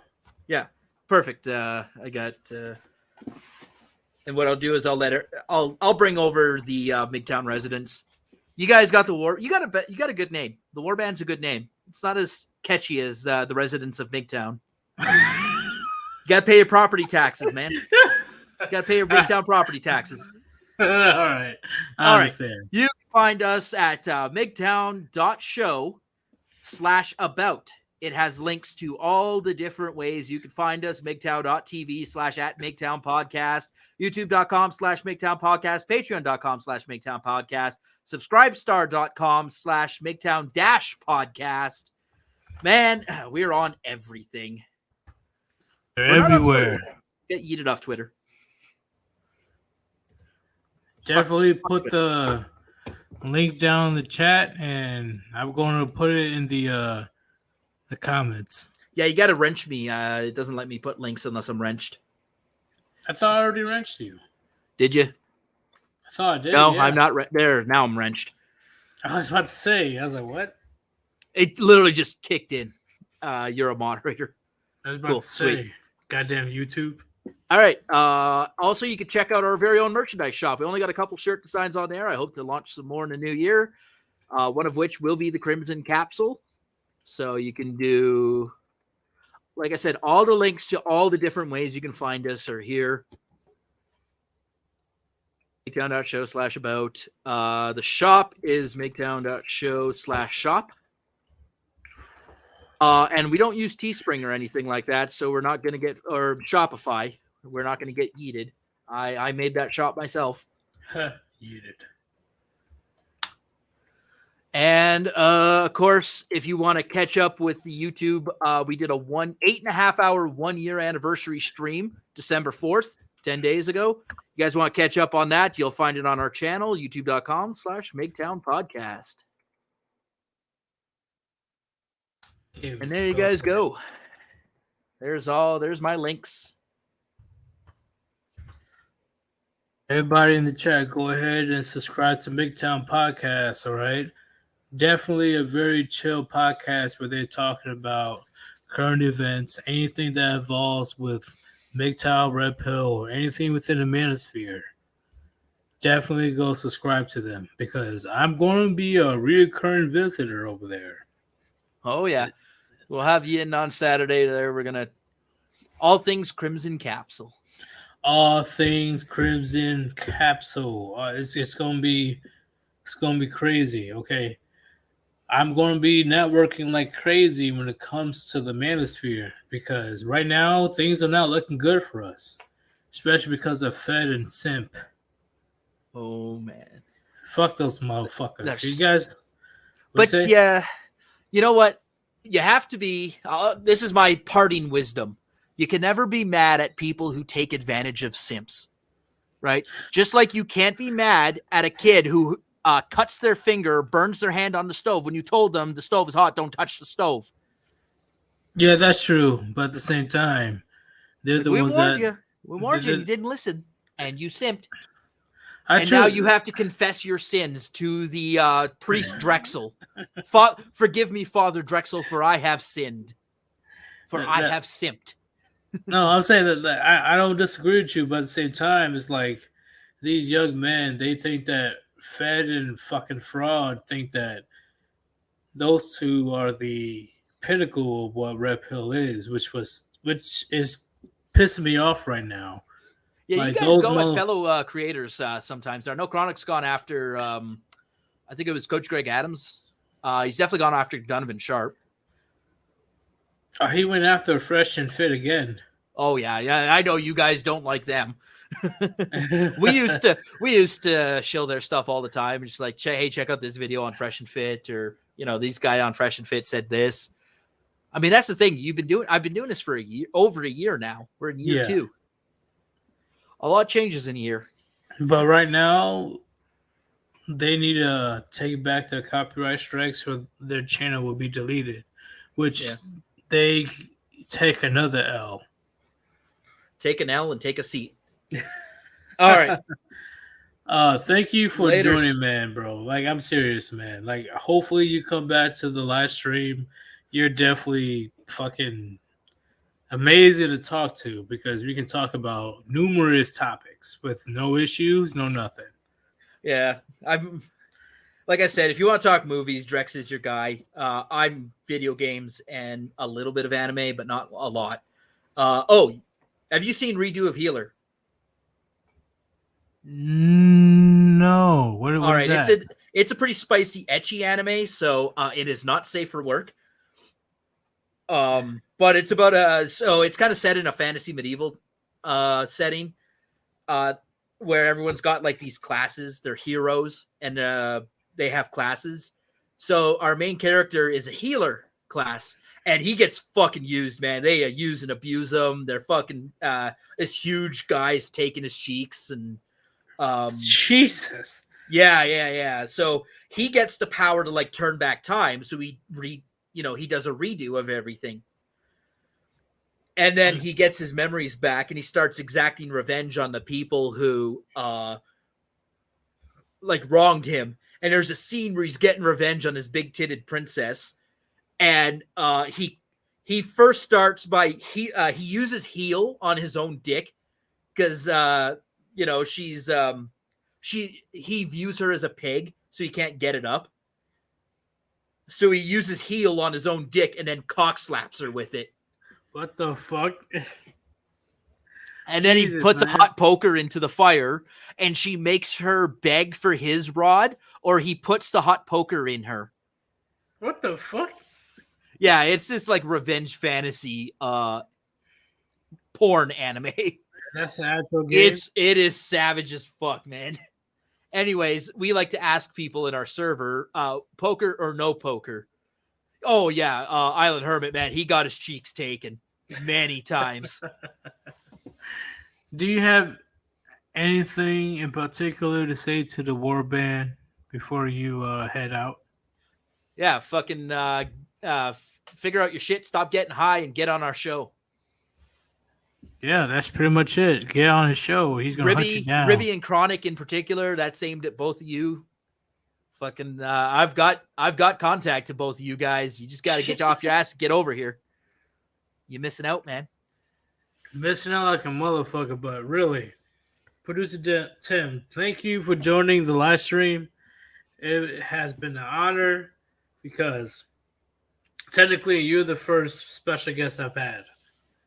Well, it was an honor, but I think you gave me too much credit. I'm just a producer. Yeah, the producer that making sure that the wheels are spinning.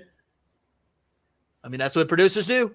That's what I'm saying, man. But I just saw another HMT go up. Oh, I love RPM's HMT videos. I haven't been watching RPM lately, but I have been watching before. Oh yeah, best place to get him is on MGTOW.tv because he gets fucking Susaned all the time. Yeah, he gives no fucks about Susan, really. Yeah. All right. But peace out, man. Peace Thank out. you for joining. Please join again when you can. Will do. Stay frosty, everyone. Stay frosty. Peace out. And there goes one. Give me 1 second, guys. Be right back.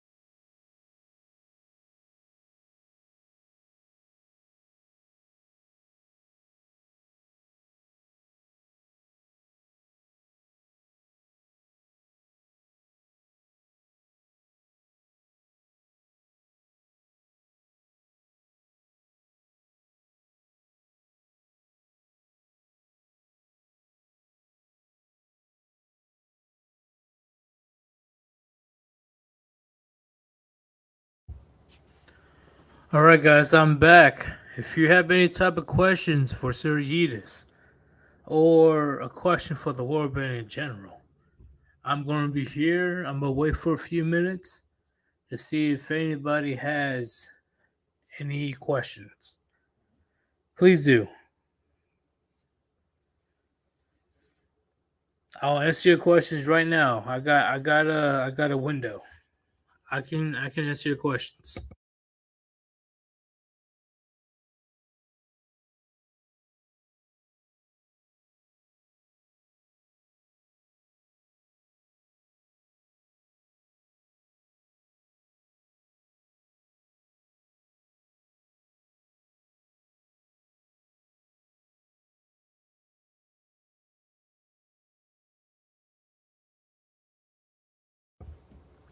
Of course, this dude, Rishi Monkey.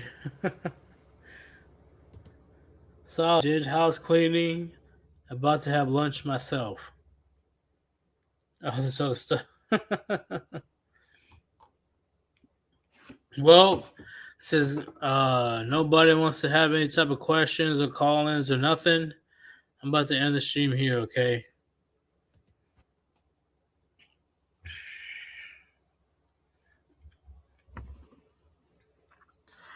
This is the only chill stream, that I've had in a long time. I'm gonna try to do as more chill streams as possible because I'm sure you guys don't want to be overwhelmed with Under Chronic stream, my stream, Rishi stream, all that stuff. I'm sure you don't want to be overwhelmed. So definitely visit my channel because I'm on the earliest. But don't try to go all too far and try to watch all the live streams as you possibly can. Because it's strenuous. I don't want you guys to be in an uncomfortable situation. But thank you for joining the chill stream. And tonight at 9:30 p.m. Central Time, 9:30 p.m. Central Time, TFM will be on. He's going to be on my live stream, the OG of MGTOW, and he's going to be explaining various things when it comes to the Black Pill. So if you can join, definitely do it. But if not, at least put a like on the video. So thank you. Hopefully take your daily dose of red pills, and I am out. Peace.